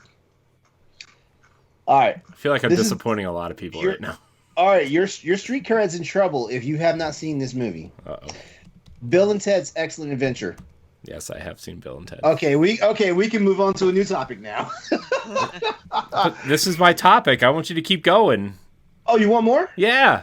Let's see. I probably should have started this timestamp, but No, horror movie. Never mind. We already said Karate Kid, right? Yeah. yeah. Pretty in Pink. No. It sounded like a movie you wouldn't have seen. Footloose. No. Beetlejuice. Nope. Did you say no? You said no? Nope. Oh. The Princess Bride. Nope. Really? Yeah. I'm dead serious. Monty Python and the Holy Grail? Yes, I've seen Monty Python. And Holy Grail. I've never seen anything else Monty Python, though. Who Framed Roger Rabbit? No. Ooh. When Harry Met Sally? Nope.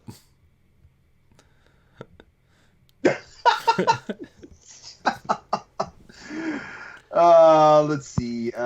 This is great entertainment. I hope everybody How just.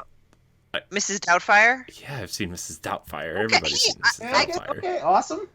Yeah, Robin Williams, man. I don't know, with your streak so far. I know that's fair. Right, I know. It's really suspect right now. Tootsie. What, that you just made that up. That's not a Never. real thing. No, that's a real movie. No, that's you made that up. That's a real movie. I'm for real.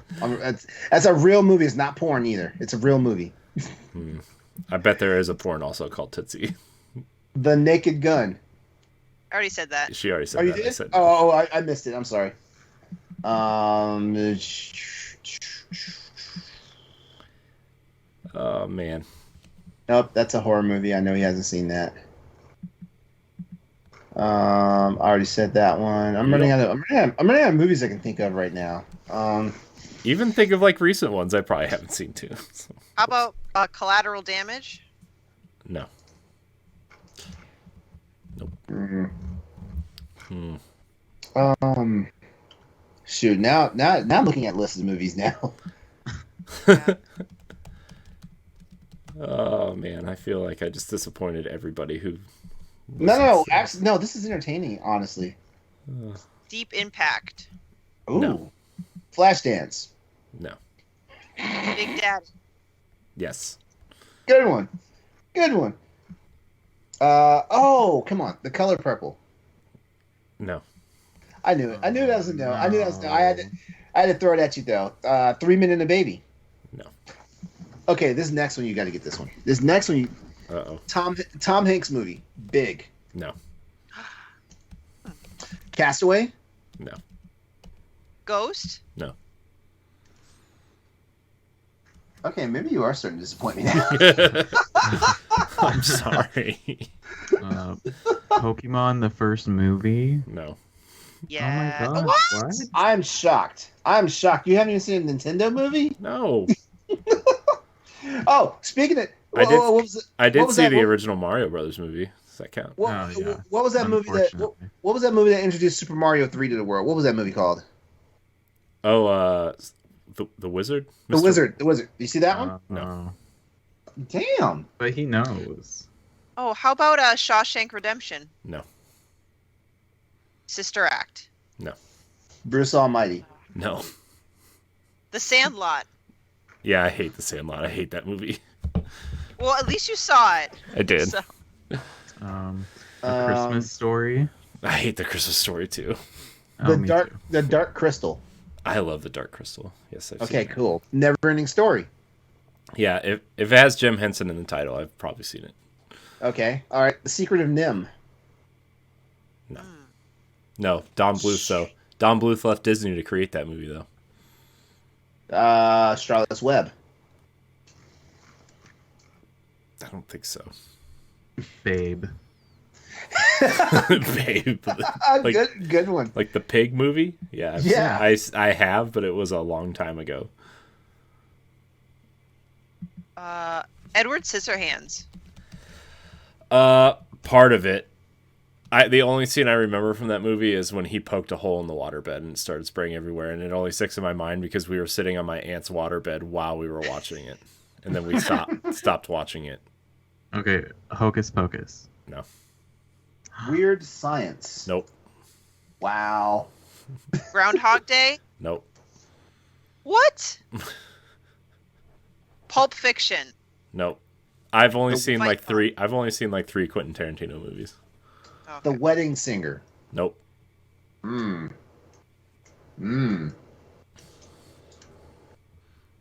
literally running out of movies now. Like I'm going through lists on the internet. I'm sorry. Okay. Hold on. This is 140 essential 80s movies from Rotten Tomatoes. Oh God, it's from the 80s. I probably haven't seen it. I'm not gonna lie to you. How old are you? 35. Okay. Right. Yeah. Okay. Purple Rain. No. Wow. Spaceballs. Yes. Willow. Nope. Transformers the movie. No. Revenge of the Nerds. No. What? I remember this movie, but I know you haven't seen it. The Last Starfighter. Nope. Okay. Adventures in Babysitting. Nope. Caddyshack. Nope. What? I can feel Stephanie's brain bleeding right now. The Untouchables. No, that's not even a real thing. Yeah, it is. Sean Connery, Kevin Costner, Robert De Niro. No. They were all in a movie together. It was all about taking down Al Capone. Nope, I've not seen it. Sorry. Any of the Angelina Jolie Tomb Raider movies? I saw the first one. Okay. It was not very Thank good, so I goodness. was not inclined to see the second one.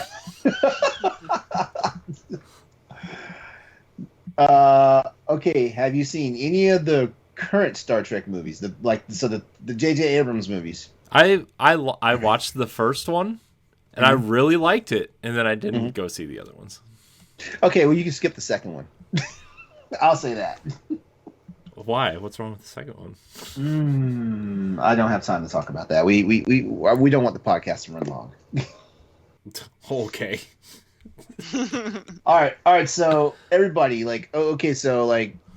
Stephanie, Aaron, throw him your favorite movie. Let's see, because I throw him one of your all-time favorite movies. Let's see how he does. The first one that comes to mind, Meet the Fockers. Yeah, I've seen all those movies. Another one. Those movies are great. Classics. Ben Stiller. Oh, Classic. My Big Fat Greek Wedding. No.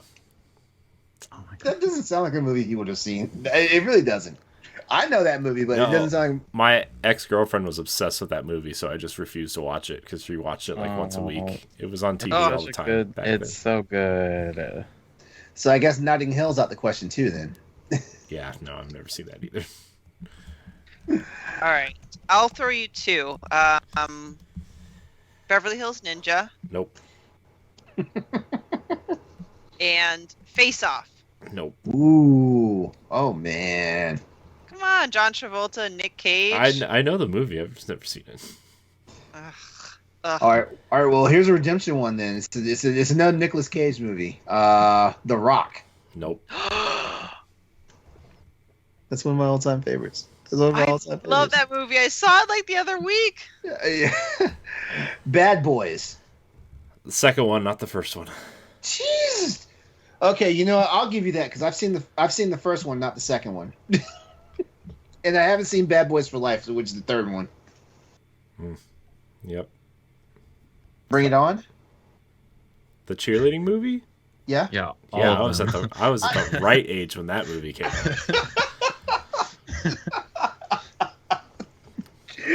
That's where I fell in love with Elijah Dushku.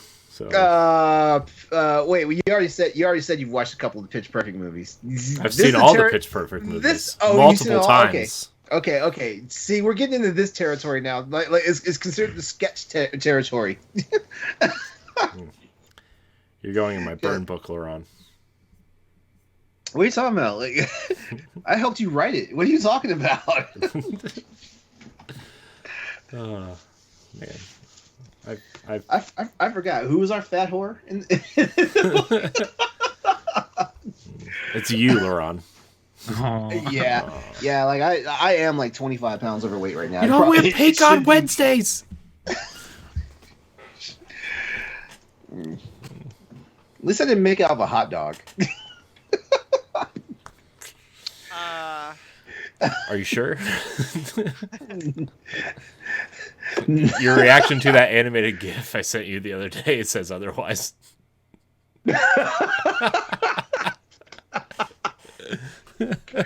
I forgot. Why'd you send that to me? I don't remember. I just remember sending it. What was the conversation like that we got to? That we got to a hot dog on a slice of cheese. Yeah, hold on. I'm gonna find it because it was funny. Yeah, I feel left out.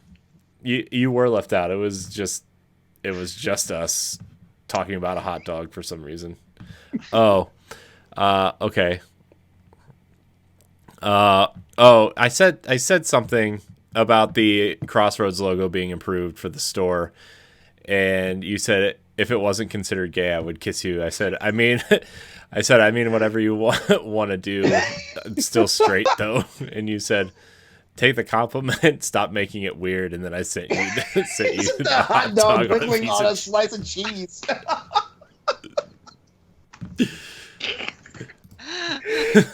and my immediate reaction was to send the Jesus help me gift.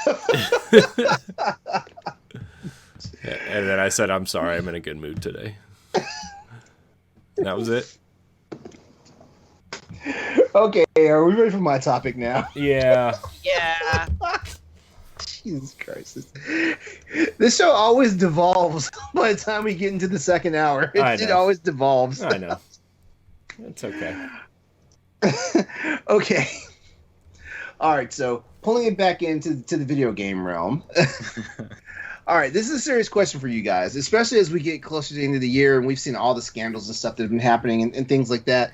My topic for tonight is, how quickly are you able to forgive a company after they've fallen from grace? So, like example right now, like a couple of companies are in hot water right now for their equality practices and things like that. No. Some companies are in hot water because just the way they kind of give the middle finger to their fan base and stuff like that. Other companies just never does anything right. Konami, let me give you an example of how quickly people forgive companies. Okay, so two of the studios, I'm sure, or two of the companies you're talking about, Activision Blizzard is one. Mm-hmm. And Ubisoft might be the other. Yeah. The best-selling Assassin's Creed game is Assassin's Creed Valhalla. It's also sold the most amount of season passes and DLC out of any Assassin's Creed game. And this was all after all that stuff happened last year. Yeah, when people swore up and down, they'd never buy another Ubisoft game. Mm-hmm. And how many companies did you see online outlets say that they were not going to support Activision Blizzard after all this, and then literally 2 weeks later they were all streaming Diablo 2? Mm-hmm. Yeah. I'm just gonna throw that out there. Speaking of, I have one question. Mm-hmm.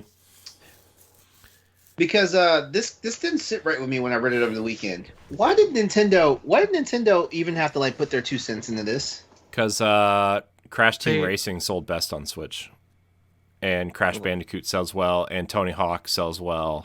There's Activision games on the Switch. Spyro sold extremely well. Oh, I know. So my question is, why did it? Because it was Doug Bowser that said something, right? Yeah. Yeah, but okay. So here's the thing. Here's the inside scoop. Scoop. Let's do this. It was a leaked email that wasn't an email at all. Mm-hmm. It was just an announcement that Doug Bowser gave. He shared on SharePoint, and he just said his thoughts and feelings about what was going on, and that was really it. Okay, so technically it wasn't an official word. It wasn't an official all these companies they want to do their thing and put a press conference out, just to make it seem like it's the official thing. And so that's really what it was. Yeah, I mean, he signed it and everything, and it was carefully worded, but it wasn't something super, what's the word? You know what I'm saying? Yeah. It was an unofficially released statement that was carefully worded because they knew they were going to leak it on purpose. Yeah, I feel like sometimes things are set up that way. That's some. I'm not going to get started tonight because all I'm going to say is no. That's some bullshit. Because I mean, that's what I call stunted PR. Well, I think the thing too is I think Nintendo said something on purpose because it had already come out that Xbox and PlayStation had already taken a stance and Nintendo hadn't really said anything yet. And I feel like they just wanted to say, hey, we kind of stand with these guys, even though we're not getting Call of Duty or Overwatch 2. Are they getting Overwatch 2? I don't know. I don't know if they're getting Overwatch 4? 2. I don't remember. I don't know. I think they are getting Overwatch 2. They're not getting Diablo 4, I think is what the... I don't remember. Regardless. I feel my whole thing though is even if Sony and Microsoft had something to say about it, I really feel like Nintendo didn't need to say anything about it. They're the most they're supposed to be the most family friendly brand out there. So I feel like, I don't know. It feels like we have a saying in the LGBTQ community. It's called being a pick me, and that's what it felt like. when I saw it. A pick me? What is that? For us straight folks, you need to explain these things to me. I want to be educated. I'm also gay, and I don't know what that is. It was like they wanted to draw attention to themselves for just for the reason of like it feels like, well, in this case it feels like a clout thing to me. Okay. It must be an old gay thing. Like if you're old and No, gay. This is a new gay thing. It's a new gay thing for old guys. No, that was just my I guess my pop culture way of saying it, but seriously, I feel like honestly, like Nintendo didn't really have anything, not saying it's bad that they put it out there. I just feel like it was one of those situations. It's like what's that meme where it's like you should have just sat there and ate your food, that's the way I feel, because I mean, But they're supporters of Activision Blizzard, so I feel like something was needed to be said. I don't know. I feel like Nintendo was not in jeopardy of getting canceled, and I know I'm getting kind of far into the woods with this one. I know I am, but it crossed my mind as we started talking about like those other companies, and I was like, wait, yeah, like they put this statement out there, so my bad. So anyway, so as gamers, yeah, because we'll keep it on the gaming side. As gamers, how quickly have you been able to forgive a company after they've fallen from grace? Because I'll use myself as the first example. Like remember when Capcom got caught putting all the DLC on their discs for a few of their games, and then charging you like the season pass price, even though like it was already on the stuff that we already spent the money on. Yeah, wasn't Street Fighter 4 one of the big. Street Fighter 4 was one. Street Fighter Cross Tekken was another one. Oh yeah, I forgot that game even came out. Yeah, there were a few. There was a few, and everyone knows me. Like Capcom is like my favorite company as far like in the gaming industry. And when that came out, and I sat there and I looked at all the games I bought that you saw the grocery list of games that were caught with like already had the content on there thanks to data miners and stuff like that. I was pissed. And I told myself like the only game I was going to continue to buy from Capcom for the longest time would be Monster Hunter games and stuff like that. Eventually, though, I want to say maybe like a year or so later, I was more and more Capcom titles that were not Monster Hunter crept into my library again. So one of those situations, and it's one of those ones where I don't feel like I'm like being like I have like flawed morals or values and stuff like this, but like sometimes like just like with people, like our favorite companies can disappoint us sometimes, and how fast are we able to forgive them or turn around and say, okay, I'm going to open my wallet back up to you guys even though you kind of screwed me over. I would say, well, generally speaking, I kind of agree with the sentiment, Corey had, where people just seem to, bitch and complain and be really loud about it, but then turn around the next day and purchase something. But for me personally, I mean, also, for me, it's it depends answer. Like, it depends on how bad the offense is, number one. Mm-hmm. Like, is it like something I morally disagree with kind of offense, or are they just being jerks to their fans and just trying to make a buck off us and whatever? But ultimately it's just a couple things. Like,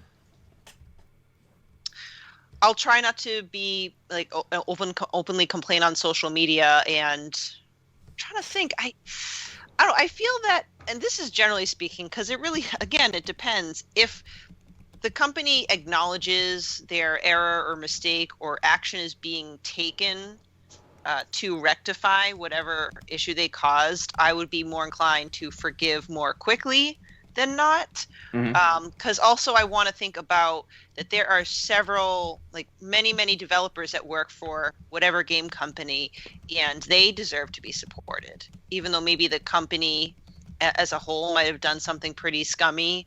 I still want to support the people that worked hard and put their best effort into it. Yeah. So. That's pretty much my stance too, because like, you know, when people have the knee jerk reactions to boycott this now, like the first thing I'm like is like, hey, like you're putting people out of jobs when you do that, because like we all know how things happen. You know, like a game undersells, and the first thing the publisher does is they go in and shut down the entire studio that was responsible for the development of the game. You know, and I'm not saying those people with their talent can't get a job, but like at least right now they were gainfully employed, and you know, direct reactions of what we did, because like the game could have been like a top 10 game, you know, but the fact that, you know, gamers, you know, decided that this is the hill that they're going to die on, you know, just put a whole bunch of people out of a job, especially in this economy, you know. Yeah. I don't know. For me, you think of like individuals who are just shitty at these companies, right? And you just think of, I mean, look at what's happening at Activision Blizzard, right? It's not the 1,000+ employees. It's a select few, like 20 people, right, that have just really destroyed the culture there. It might be more. I don't know. I'm just throwing a number out there.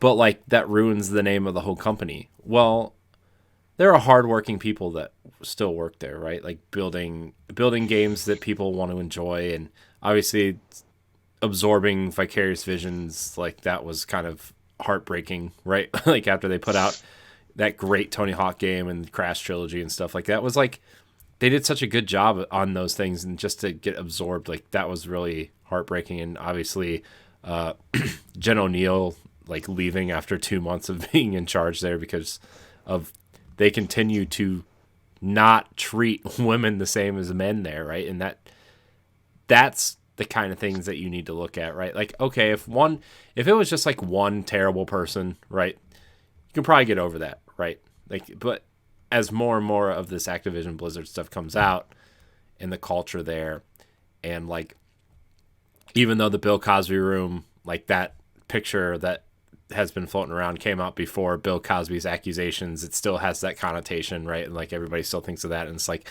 still not a good look, you know. And it's hard for me to imagine, even, not that I buy a bunch of Activision or Blizzard games, right? Like I'm not like a huge fan, but like I really enjoyed Tony Hawk. I really enjoyed the Crash trilogy. Like I would totally buy another Crash game if they made one, but like now with all this, and granted, probably like 80 to 90% of people who are going to go buy the next Call of Duty don't even know this crap's going on, right? I mean, right? I just assume that they don't know this is going on. Yeah. But like, if I was a Call of Duty fan, this would maybe push me towards Battlefield or Halo this year, right? Like, I mean, it starts at the top, you know, and I know that that's a cliche saying, but I've been in situations where when the leadership changed, the culture changed. Mm-hmm. And when the culture changes, people become happier, people become mentally healthier, they become more productive, right? Like it does start at the top, whether it's a company of 10 people or 2,000 people. Yeah. It starts at the top.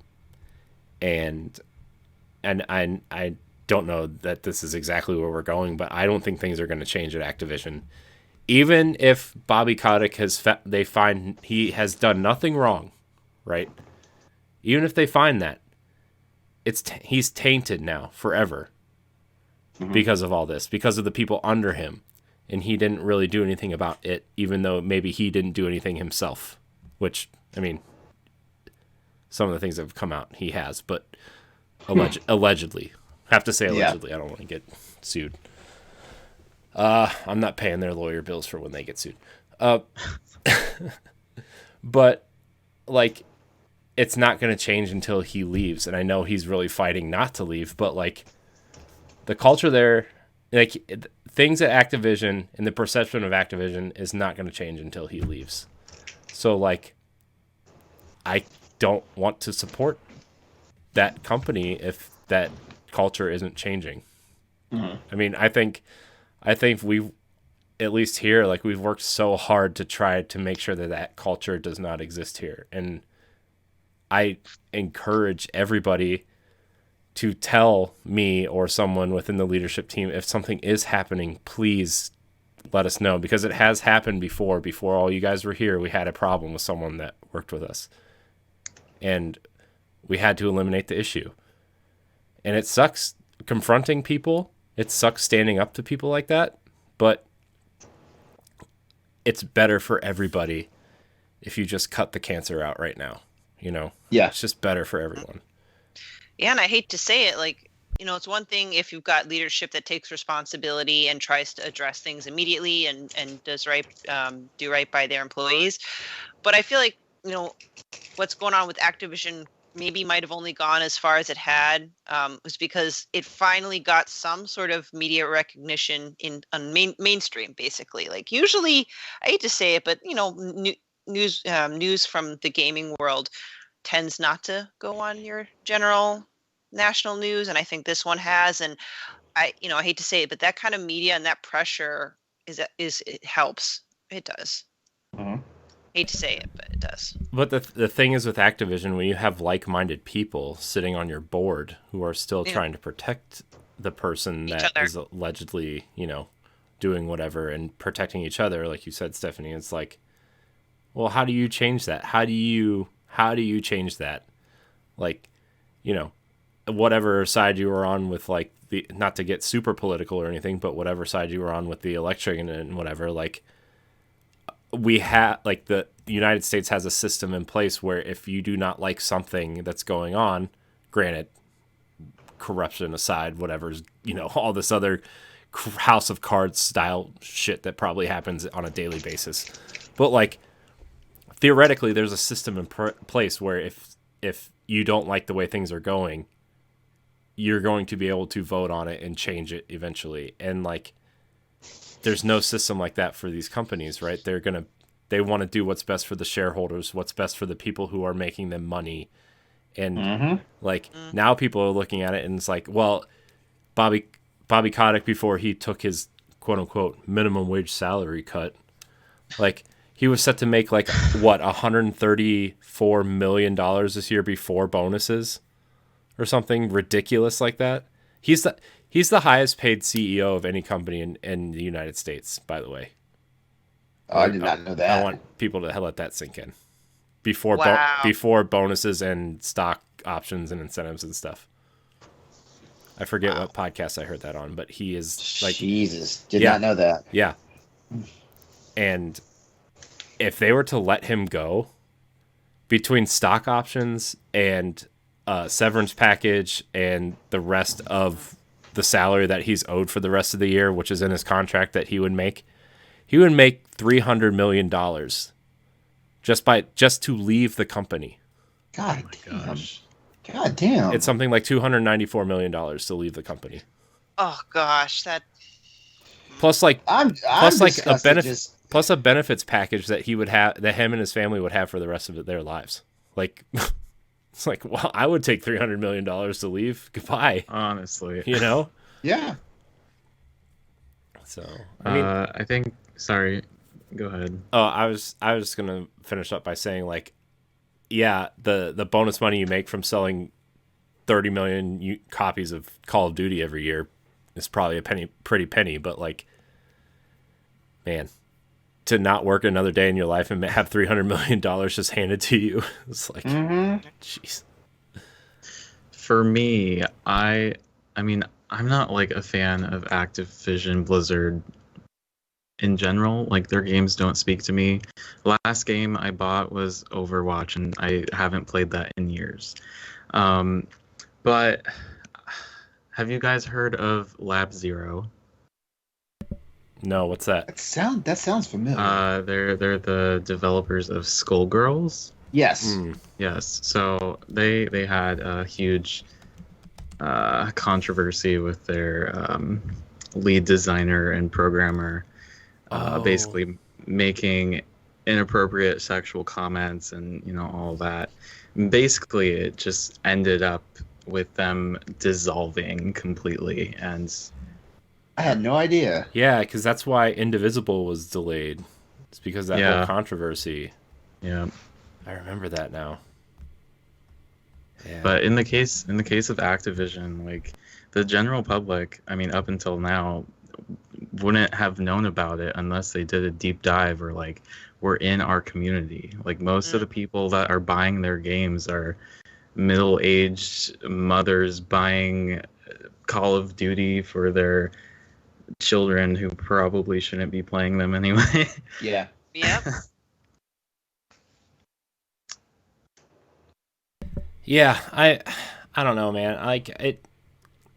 I think there are good people still at Activision. Like I think Rod Ferguson, who is running the Diablo team, he used to run the Coalition he's led Gears 4 and 5. Like I think he's a stand-up guy. I know there's been rumors that he's been trying to go back to Microsoft during all this, but like he wants to stick it out because I mean, his nickname is the closer for a reason. He helped push BioShock Infinite to the finish line. He helped push, spin up Gears 4 and finished Gears 5. Put the finishing touches on Gears Tactics before he left. Like he's the closer, right? Like, and he wants to make sure Diablo 4 is finished before he's out the door. And like, I don't know. I've always had a spot in my heart for that guy. He seems like a stand-up guy, but like I don't know how the people that are doing it the right way are able to stick around there. Like it's got to be really hard on everybody. Even the people that have been treated like shit too. Like I don't know. There was another story I read today where more people are leaving Blizzard today, and it's like, man, I don't know. They just have to wipe the slate clean. I feel like they just have to just start from scratch almost. I wonder if any of these people are going to start their own companies and we'll start seeing a surgence of indie games coming out. Yeah. Ah. I don't know. I did read an article today where one of their technical engineers left the company and said she refuses to work in video games ever again because of what happened to her at Activision. That's awful. Yeah. And she's like not even out like around our age, right? Like she's like maybe 30. Jeez. And it was like her dream job to work there, and she was like, what happened to me here? I refuse to work in video games again. I'm like, Jesus. So I don't know. Going back to like forgiving a company, like something I don't know if you could ever forgive something like the way that Activision is treating people. Like I don't know. I know like forgiveness is like a big kind of thing going around in certain areas right now. It's like, I forgive, you should forgive people and whatever, but there's just so much that like you gotta wipe the slate clean. You gotta start over. You gotta start from the top and then build your teams out from there. Get new leadership in there, make people believe in that company again. Yeah, because even if some of us do find it in our hearts to quote unquote forgive, the trust is broken. There's really no faith in there. So it's like, even if you do forgive, people won't forget. And I do agree, Corey. Like they have to do some huge, massive overhaul or just a complete rebirth if they really want to see the light of day and get grace from us. Yeah. I mean, I know this is like almost the complete opposite of where this topic was going to go, but like, I just like, sorry. I think it's good that we're talking about this. Like, oh yeah, it is. Because I think one thing that, and like people have heard me say it in like a lot of times on all these podcasts, whether I've been on the Boss Rush podcast, whether it's on my own Crossroads, whether I've been on Nintendo Power Block, Arsenal X. I've been on practically every podcast, I think now, right? I think so. And I know at one point, like any of our listeners have heard me say that, like as long as we're doing the things that we're doing, like talking about video games, expressing our love for video games, giving our thoughts and views on video games in the industry and stuff like that, we are technically influencers and stuff like that. So, like I feel like if anything, like it's refreshing, for people, whether they're new listeners or lifelong listeners and stuff like that, to hear us say this stuff like that. Like it lets them know like what side of like this stuff that we stand on, because there are a lot of times that like it's really swept under the rug because they make a cool game, like like they'll get their shit straightened out, stuff like that. Sometimes that's not always the case. Yeah. So there's certain things you can forgive a company for, like, I don't know. I will probably buy the next Assassin's Creed game, right? Because like I like those games and I think they're good games. But like something like, again, I feel like I'm talking in circles now. But like just the next Activision game, I'll just like I don't care what it is. I'll just pass over until something changes there. Not that I mean like Aaron. I'm not a huge Activision fan anyway. Like I loved the Tony Hawk remake. Like that was like that's my extent of Activision fandom at this point anyway. But I'm not a huge Ubisoft fan. Like I mean, like I feel like for every good game that I played from Ubisoft, like I played like 9 duds from them. So what was this topic really about? I was just. Who are we forgiving? Who did you wrong, LeRon? Who's forgiving you? Who are you forgiving? Who wronged you? Wait, I said Capcom. I said Capcom. What they do to you? For their fiascos of charging us money, additional money for stuff that we'd already paid for. Right. That. And I'm not even talking about the times they rehashed like the Street Fighter collection. I'm talking about like when they actually have content that's like already on like the medium that you buy, and right. then and then spend $40 more to unlock these characters that are already in your possession. Yeah. I mean, for me, I guess it would be BioWare. You just kind of forget that they put out a less than stellar Dragon Age game, and then they moved on to Mass Effect Andromeda, which was Mass Effect Andromeda, and then they just really dropped the ball with Anthem, and you're like, man, is BioWare dead? What's happening? And then they put out the Mass Effect Trilogy Legendary Edition, and it's great, right? Like, it's just, they redid the first game in a way to make it playable in the 21st century. And, they are teasing a new Mass Effect and Dragon Age, which I'm like, totally forgot how bad Anthem was because I just want to play more Mass Effect. I mean, I'm gonna be honest. Like Anthem was bad. I wanted to like Anthem so bad. We started an Anthem podcast.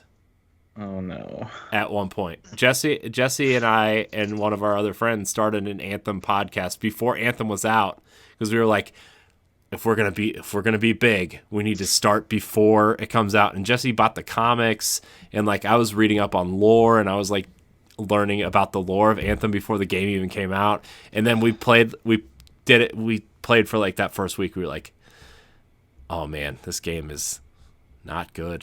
What did we do? We just wasted 10 weeks of our lives. It was a cool name too. Javelins for Hire. That was the name of the show. It was cool. Channel still exists if you want to check it out. It's not. But yeah. I've forgiven Nintendo for charging us $50. The world has forgiven Nintendo. I feel like I'm part of the whole like Victims Anonymous. You would have gone to Nintendo, but I only forgive them because I'm part of a family plan and I only spend $9 a year. Yeah, I was gonna go more towards the Nintendo route, like Aaron, because I believe even though I now own all 3 major systems, my biggest relationship has been with Nintendo throughout the years, and I feel like it's very subjective though. For example, when the Zelda Loftwing amiibo came out, I personally was not offended or upset by this. That was a fiasco. But a lot of people didn't like how Nintendo hid this like nice quality of life change behind a paywall. Yeah. Again, that the expansion pack, which hopefully eventually there'll be more substance to be worth that money. But when that price initially dropped, and just the overall consensus that Nintendo as a company doesn't tend to focus very much with how to say this, like fan service, like they're just not as fan friendly, so to speak. But I've just forgive them time and time, because again, I have to tell myself they're a business. So the stuff that they do, I mean, again, business. So as long as they keep putting out high quality games, I will forgive them and just say, may I have another? Yeah, I also forgive Nintendo for selling Donkey Kong Country Tropical Freeze for $60 when you could buy it for $20 on the Wii U. Ooh. It's okay. That's like the biggest thing, right? Is like Donkey Kong was $50 on the Wii U when it came out. It wasn't the traditional 60, it was 50. And then it dropped to 20, and then it came out on Switch and was 60. And then they removed it on Wii U. I know. They did the same thing to Pikmin 3. It was $50. They dropped it to 20. 2 months before Pikmin 3 came out on Switch, they removed it from the eShop. So eventually we're gonna be geriatric people, and when someone's like, "Who hurt you?" it's gonna be Nintendo. Yeah. It's gonna be the glowing answer. Who hurt you? Man, good times. Good times.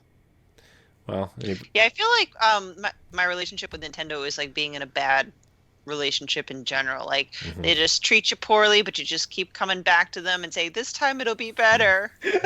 I can change them. Yeah, I was in a couple of those situations.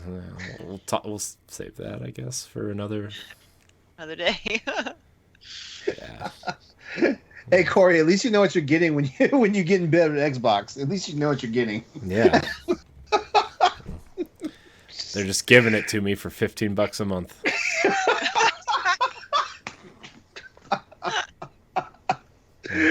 Oh man. Sorry, my like topic took a turn. It's like I was gonna say it. Game Pass is like a Wednesday morning brunch strip club where you just they try harder, May not be as good, but they A for effort, I guess. The B squad it comes out. Man, good times. Good times. Well, anybody else have anything to say about this topic before we kind of roll on out? No. Okay. LeRon, when's After Dark coming out? Because I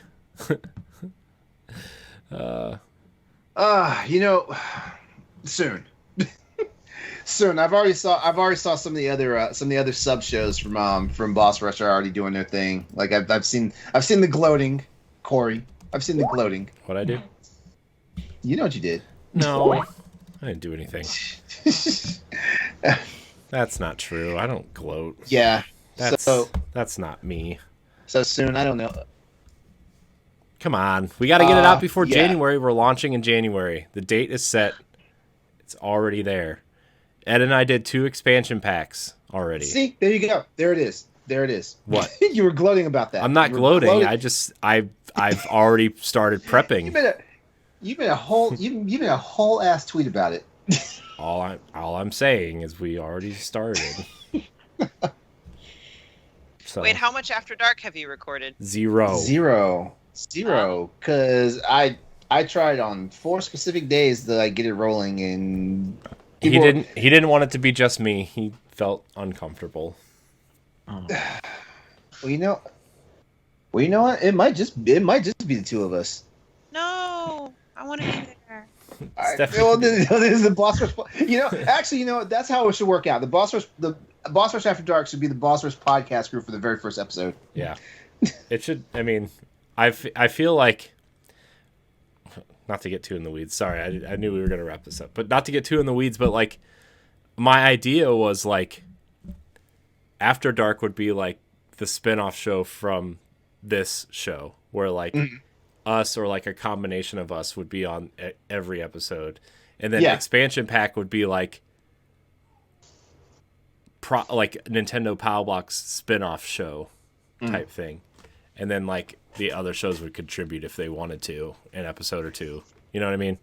Yeah, I guess my problem was like when we first announced that After Dark was being a thing, like everybody was like, okay, we want to be on the show, and then so they're like, okay, we're gonna record the first show. Yeah, everyone gets excited for the adult show until they have to be on the adult show. Until they have to be adults. Until they have to be adults. Yeah. So. Yeah. Although I know that a couple people have asked me specifically when we're starting it. I said, I don't know, ask LeRon. So we'll get people on. I do want to start that show event like soon. Yeah. Yeah, I mean, it's literally the first day of December. We gotta get it cracking. Yeah. Well, anyways, good job, team. We did it.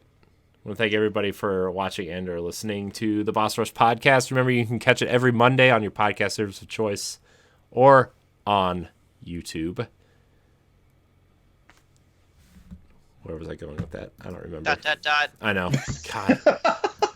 I got distracted by something that popped up on my Twitter that I will not repeat on this show. Save for After Dark.